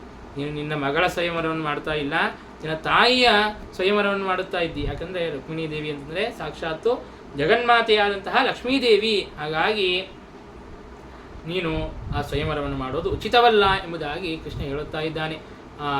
ಭೀಷ್ಮಕ ರಾಜನಿಗೆ ಒಪ್ಪೋದಕ್ಕೆ ಆಗುತ್ತಾ ಇಲ್ಲ, ನನ್ನ ಮಗಳೇ ಆಗಿದ್ದಾಳೆ, ನನ್ನ ಮಗಳಿಗೆ ಸ್ವಯಂವರವನ್ನು ಯಾಕೆ ಮಾಡಬಾರ್ದು ಅಂತ ಹೇಳುತ್ತಾ ಇದ್ದಾನೆ. ಆಗ ಅವನಿಗೆ ವಿಶ್ವಾಸವನ್ನು ಹುಟ್ಟಿಸೋದಕ್ಕಾಗಿ ಅಂತ ಆಗ ಆ ರುಕ್ಮಿಣಿಯನ್ನು ತಾನು ಹಾಗೆ ತನ್ನ ವಿಶ್ವರೂಪವನ್ನು ಪರಮಾತ್ಮ ತಾನು ಭೀಷ್ಮಕನಿಗೆ ತೋರಿಸುತ್ತಾ ಇದ್ದಾನೆ. ಆಗ ನೋಡಿದರೆ ಅಲ್ಲಿ ತನ್ನ ಮಗಳು ರುಕ್ಮಿಣಿಯು ಕಾಣುತ್ತಾನೇ ಇಲ್ಲ. ಲಕ್ಷ್ಮೀದೇವಿಯು ಕೋಶೇಯ ಪೀತವಸನಾಂ ಅರವಿಂದ ನೇತ್ರಾಂ ಪಾಶಾಂಕುಶ ಭಯವರೋದ್ಯತ ಪದ್ಮಾಸ್ತಾಂ ಉದ್ಯಚ್ಛತಾರಕ ಸದೃಶೀಂ ಪರಮಾಂಕ ಸಂಸ್ಥಾಂ ಧ್ಯಾಯೇದ್ವಿದೀಶುನುತ ಪಾದ ಯುಗಾಂ ಜನಿತ್ರೀಂ ಚತುರ್ಭಾವುಗಳನ್ನು ತೆಗೆದುಕೊಂಡು ಪಾಶಾಂಕುಶಾದಿಗಳನ್ನು ಹಿಡಿದುಕೊಂಡಿರುವಂತಹ ಲಕ್ಷ್ಮೀದೇವಿಯು ಕಾಣುತ್ತಾ ಇದ್ದಾಳೆ. ಆಗ ನಿನ್ನ ಮಗಳನ್ನಷ್ಟೇ ನೋಡ್ತೀನಿ, ನನ್ನನ್ನು ನೋಡು ಎಂಬುದಾಗಿ ಶ್ರೀಕೃಷ್ಣ ಹೇಳಿದ್ದಾನೆ. ಅಲ್ಲಿ ಶ್ರೀಕೃಷ್ಣ ನೋಡಿದರೆ ಸಾಕ್ಷಾತ್ತು ನಾರಾಯಣ, ಶ್ರೀಕೃಷ್ಣ ರುಕ್ಮಿಣಿಯರು ಕಾಣುತ್ತಾನೇ ಇಲ್ಲ, ಲಕ್ಷ್ಮೀನಾರಾಯಣರೇ ಕಾಣುತ್ತಾ ಇದ್ದಾರೆ. ಹೀಗೆ ವಿಶ್ವರೂಪವನ್ನು ತೋರಿಸಿ ಭೀಷ್ಮಕನಿಗೆ ತಾನು ಆ ವಿಶ್ವಾಸವನ್ನು ಹುಟ್ಟಿಸಿದ್ದಾನೆ. ಅಂದರೆ ಹಿಂದೆ ಜನಕರಾಜನೂ ಸ್ವಯಂವರವನ್ನು ಮಾಡಿದ್ದ. ಇನ್ನು ಸಮುದ್ರ ಮಥನದ ಸಂದರ್ಭದಲ್ಲಿ ವರುಣನೂ ಕೂಡ ಸಮುದ್ರರಾಜನಾದಂತಹ ವರುಣನೂ ಸ್ವಯಂವರವನ್ನು ಮಾಡಿದ್ದ. ಆದರೆ ಅವರಿಬ್ಬರೂ ಏನು ಸ್ವಯಂವರವನ್ನು ಮಾಡಿದ್ರೋ ಅವರಿಗೆ ದೋಷ ಅಂತನ್ನೋದು ಬಂದಿರಲಿಲ್ಲ. ಯಾಕೆಂದರೆ ಅವರಿಗೆ ನಿಶ್ಚಯವಿತ್ತು, ಭಗವಂತನೇ ಬಂದು ತಾನು ಆ ಸೀತೆಯನ್ನು ಮತ್ತು ಲಕ್ಷ್ಮೀದೇವಿಯನ್ನು ವರಿಸುತ್ತಾನೆ ಅಂತನ್ನುವಂತಹ ನಿಶ್ಚಯವಿತ್ತು. ಆದರೆ ಭೀಷ್ಮಕ ರಾಜನಿಗೆ ಆ ನಿಶ್ಚಯವಿರಲಿಲ್ಲ. ಹಾಗಾಗಿ ಪರಮಾತ್ಮ ವಿಶ್ವರೂಪವನ್ನು ತೋರಿಸಿ ಆ ಭೀಷ್ಮಕ ರಾಜನಿಗೆ ಆ ಜ್ಞಾನವನ್ನು ಕೊಟ್ಟಿದ್ದಾನೆ. ಆದರೆ ಈ ದುಷ್ಟ ಚತುಷ್ಟಯರು ಅವರು ಒಪ್ಪಲಿಕ್ಕೆ ಸಾಧ್ಯನೇ ಇಲ್ಲ ಎಂಬುದಾಗಿ ತಾವು ವಿಚಾರವನ್ನು ಮಾಡ್ತಾ ಇದ್ದಾರೆ. ಈಗ ಭೀಷ್ಮಕ ರಾಜ ಅಂತೂ ಸ್ವಯಂವರ ಅಂತ ಅನ್ನೋದಿಲ್ಲ, ಕ್ಯಾನ್ಸಲ್ ಅಂತ ಹೇಳಿಬಿಟ್ರೆ ಮರ್ಯಾದೆ ಹೋಗುತ್ತದೆ ಅಂತ ಪೋಸ್ಟ್ಪೋನ್ ಆಗಿದೆ ಎಂಬುದಾಗಿ ತಾನು ಹೇಳಿಬಿಟ್ಟಿದ್ದಾನೆ. ಇನ್ನು ಅವರೆಲ್ಲರೂ ಕೂಡ ಬಂದವರು ರಾಜರೆಲ್ಲರೂ ಕೂಡ ನಿರಾಶರಾಗಿ ಹೊರಟು ಬಿಟ್ಟಿದ್ದಾರೆ. ಈಗ ಮುಂದೆ ಏನು ಮಾಡಬೇಕು, ಕೃಷ್ಣನಿಗೇನೆ ಕೊಟ್ಟು ಮಾಡಬೇಕು ಅಂತ ಅನ್ನೋದು ರುಕ್ಮಿಗೆ ಇಷ್ಟಿಲ್ಲ. ಜರಾಸಂಧ ಹಾಗೂ ದಂತವಕ್ರ ಸಾಲ್ವ ಅವರನ್ನೆಲ್ಲರನ್ನೂ ಕೂಡ ಆಶ್ರಯಿಸಿ ಹೇಗಾದರೂ ಮಾಡಿ ಶಿಶುಪಾಲನಿಗೆ ಕೊಡಬೇಕು ಎಂಬುದಾಗಿ ವಿಚಾರವನ್ನು ಮಾಡಿದ್ದಾರೆ. ಆದರೆ ನಾವೇನಾದರೂ ಕೃಷ್ಣನಿಗೆ ಕೊಡದೆ ಶಿಶುಪಾಲನಿಗೆ ಕೊಟ್ಟರೆ ತಾನು ಸ್ವಯಂವರವನ್ನೇ ಬಂದು ಎಲ್ಲವನ್ನೂ ಹಾಳು ಮಾಡಿದ. ಈಗ ಮದುವೆಗೂ ಕೂಡ ತಾನು ಬಂದು ಏನೋ ಒಂದು ನಮಗೆ ವಿಘ್ನವನ್ನು ಉಂಟು ಮಾಡೇ ಮಾಡುತ್ತಾನೆ, ರುಕ್ಮಿಣಿಯನ್ನು ತಾನೇ ವಿವಾಹ ಮಾಡಿಕೊಳ್ಳುತ್ತಾನೆ. ಹಾಗಾಗಿ ಹೇಗೆ ಮಾಡೋದು ಅಂತ ವಿಚಾರವನ್ನು ಮಾಡಿದ್ದಾರೆ. ಆಗ ಅವರು ಅಲ್ಲಿ ಒಬ್ಬರು ಹೇಳಿದ್ರು, ಇಲ್ಲ ನಾವು ಅತ್ಯಂತ ಗುಪ್ತವಾಗಿ ನಮ್ಮ ಯಾರ ಬಂಧುಗಳನ್ನು ಕೂಡ ಕರೆಯದೇನೆ ಬಹಳ ಗುಪ್ತವಾಗಿ ಮದುವೆಯನ್ನು ಮಾಡಿ ಮುಗಿಸೋಣ ಎಂಬುದಾಗಿ ಹೇಳಿದ್ದಾರೆ. ಹಾಗಿದ್ರೂ ಕೂಡ ಹೇಳಿದ್ರು, ಹೇಗೋ ಮಾಡಿ ಈ ವಾಟ್ಸಪ್ಗಳಲ್ಲಿ ಎಷ್ಟು ಗುಪ್ತವಾಗಿದ್ದರೂ ಕೂಡ ಆ ಎಲ್ಲ ಗ್ರೂಪ್ಗಳಲ್ಲಿ ಆ ಸುದ್ದಿ ಅಂತ ತಿರುಗುತ್ತದೆ. ಹಾಗೆ ಹೀಗೆ ಎಲ್ಲ ಕಡೆಗೂ ಸುದ್ದಿ ಹೋಗುತ್ತದೆ, ಕೃಷ್ಣನಿಗೂ ಸುದ್ದಿ ಗೊತ್ತಾಗಿಯೇ ಆಗುತ್ತದೆ. ಮನುಷ್ಯರು ಸುಮ್ಮನೆ ಕೊಡೋದಿಲ್ಲ, ಎಲ್ಲರಿಗೂ ಕೂಡ ಅವರು ಪ್ರಚಾರ ಮಾಡಿಬಿಡುತ್ತಾರೆ ಎಂಬುದಾಗಿ ಹೇಳುತ್ತಾ ಇದ್ದಾನೆ. ಹಾಗಿದ್ರೂ ಕೂಡ ಯಾರಿಗೂ ಕೂಡ ಗೊತ್ತಾಗದೇನೆ ಅತ್ಯಂತ ಗುಪ್ತವಾಗಿ ಮಾಡೋಣ ಎಂಬುದಾಗಿ ತಾವು ವಿವಾಹ ಮಾಡುವುದಕ್ಕಾಗಿ ಅಂತ ಸಿದ್ಧರಾಗಿದ್ದಾರೆ. ರುಕ್ಮಿಣೀ ದೇವಿಯು ಪತ್ರವನ್ನು ಬರೆದು ಆ ಬ್ರಾಹ್ಮಣನ ಕೈಯಲ್ಲಿ ಕೊಟ್ಟು ಕಳುಹಿಸುತ್ತಾನೆ. ಶುತ್ವಾ ಗುಣಾನ್ ಭುವನ ಸುಂದರ ಸಂಗಮಾಂಸ್ತೆ ನಿರ್ವಿಶ್ಯ ಕರ್ಣ ವಿವರಂ ಹರತೋಂಗತಾಪಂ ರೂಪಂ ಪರಂ ಭುವನ ಮಂಗಲ ಮಂಗಲಂತೆ ತ್ವಯ್ಯಚ್ಯುತಾ ವಿಶತಿ ಚಿತ್ರಮ ಪತ್ರಪಂ ಮೇ. ಹೀಗೆ ಉತ್ತಮವಾದಂತಹ ಆ ಪತ್ರವನ್ನು, ಪ್ರೇಮ ಪತ್ರವನ್ನು, ಸಂದೇಶ ಪತ್ರವನ್ನು ರುಕ್ಮಿಣಿಯು ಕೊಟ್ಟು ಕಳುಹಿಸಿದ್ದಾಳೆ. ಆಗ ನಿನ್ನ ಭುವನ ಸುಂದರವಾದಂತಹ ನಿನ್ನ ರೂಪವನ್ನು ಕಂಡು ನಾನು ನಿನ್ನ ಗುಣಗಳನ್ನು ಕೇಳಿ ನಿನ್ನಲ್ಲೇ ನನ್ನ ಮನಸ್ಸು ಆವಿಷ್ಟವಾಗಿದೆ, ನಿನ್ನಲ್ಲೇ ನನ್ನ ಮನಸ್ಸು ಆಸಕ್ತವಾಗಿದೆ. ಹಾಗಾಗಿ ನನ್ನನ್ನು ನೀನೇ ವರಿಸು, ನೀನು ವರಿಸುತ್ತೀಯೋ ಇಲ್ಲವೋ ಅಂತ ಸಂದೇಹವೂ ನನಗೆ ಇಲ್ಲ. ಕಾಳೇ ನೃಸಿಂಹ ನರಲೋಕ ಮನೋಭಿರಾಮ್, ನೀನು ನರಸಿಂಹನಂತೆ ಇದ್ದಿ, ಇವರೆಲ್ಲರೂ ಕೂಡ ನರಿಗಳಂತೆ ಇದ್ದಾರೆ. ಹಾಗಾಗಿ ಸಿಂಹದಂತೆ ಇರುವಂತಹ ನೀನು ನನ್ನನ್ನು ಸ್ವೀಕಾರ ಮಾಡಿಕೊಂಡು ಹೋಗು ಎಂಬುದಾಗಿ ಪತ್ರವನ್ನು ಬರೆದು ಕೊಟ್ಟು ಕಳುಹಿಸಿದ್ದಾರೆ. ಆ ಪತ್ರವನ್ನೆಲ್ಲವನ್ನೂ ಕೂಡ ಓದಿ ಯಾವ ಬ್ರಾಹ್ಮಣ ಆ ಪತ್ರವನ್ನು ತಂದಿದ್ದನೋ ಶ್ರೀಕೃಷ್ಣ ಪರಮಾತ್ಮ ಆ ಬ್ರಾಹ್ಮಣನ ಪಾಣಿಗ್ರಹಣವನ್ನು ಮಾಡುತ್ತಾನೆ. ಆಗ ಬ್ರಾಹ್ಮಣನಿಗೆ ಗೊತ್ತಾಯಿತು, ರುಕ್ಮಿಣಿ ನನ್ನ ಪಾಣಿಗ್ರಹಣವನ್ನೇ ಮಾಡಿ ಅಂತಂದಮೇಲೆ ರುಕ್ಮಿಣಿಯ ಪಾಣಿಗ್ರಹಣವನ್ನು ಮಾಡೇ ಮಾಡುತ್ತೀಯಾ ಅಂತ ಅನ್ನೋದು ತಾನು ನಿಶ್ಚಯವನ್ನು ಮಾಡಿಕೊಂಡಿದ್ದಾನೆ. ಇನ್ನು ಈ ಕಡೆಗೆ ರುಕ್ಮಿಣೀ ದೇವಿ ತಾನು ಕುಲದೈವ ಯಾತ್ರೆಗೆ ಅಂತ ಬಂದಾಗ ಆಗ ಶ್ರೀಕೃಷ್ಣ ಪರಮಾತ್ಮ ಎಲ್ಲ ಪೂಜೆ ಅಂತ ಅನ್ನೋದು ಮುಗಿದ ಮೇಲೆ ಉಮಾ ಹಾಗೂ ರುದ್ರದ ಆ ಪೂಜೆ ಅಂತ ಅನ್ನೋದು ಮುಗಿದಿದೆ. ಇನ್ನು ಶಚೀದೇವಿ ಹಾಗೂ ಇಂದ್ರರ ಪೂಜೆಯನ್ನು ಕೂಡ ಮಾಡಿದ್ದಾಳೆ ರುಕ್ಮಿಣೀ ದೇವಿ. ಹಾಗೂ ಒಮ್ಮಿಂದೊಮ್ಮೆ ಪುರಕ್ಕೆ ಹೋಗುವಂತಹ ಸಂದರ್ಭದಲ್ಲಿ ರಥದಲ್ಲಿ ಕೂಡೋದಕ್ಕಾಗಿ ಅಂತ ರುಕ್ಮಿಣಿಯು ಸಿದ್ಧಳಾಗಿದ್ದಾಳೆ. ಅಷ್ಟರಲ್ಲಿ ಶ್ರೀಕೃಷ್ಣ ಪರಮಾತ್ಮ ತಾನು ರಥದಲ್ಲಿ ಬಂದು ರುಕ್ಮಿಣಿಯನ್ನು ಆ ರಥದಲ್ಲಿ ಕೂಡಿಸಿಕೊಂಡು ತಾನು ಹೋಗಿದ್ದಾನೆ.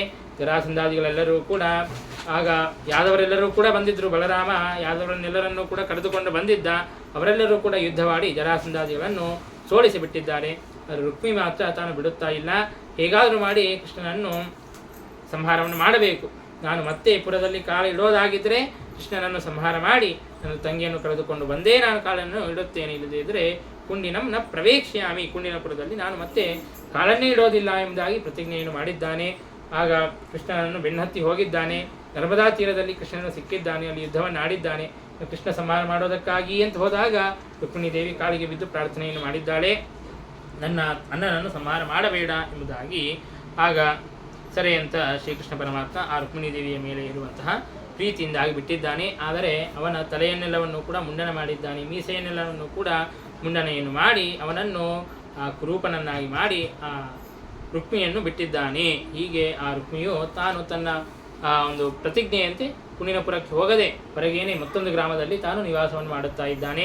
ಇನ್ನು ಶ್ರೀಕೃಷ್ಣ ಪರಮಾತ್ಮ ಆ ರುಕ್ಮಿಣಿಯನ್ನು ಕರೆದುಕೊಂಡು ಹೋಗಿ ದ್ವಾರಕೆಯಲ್ಲಿ ಅತ್ಯಂತ ವೈಭವದಿಂದಾಗಿ, ಹೇಗಾಯಿತು ಅಂತಂದರೆ ರುಕ್ಮಿಣಿಯ ಪಕ್ಷದವರು ಯಾರಾದರೂ ಇರಬೇಕಲ್ಲ, ಹಾಗಾಗಿ ದ್ವಾರಕೆಯಲ್ಲೇನೆ ಎರಡು ವಿಭಾಗವನ್ನು ಮಾಡಿಕೊಂಡ್ರಂತೆ.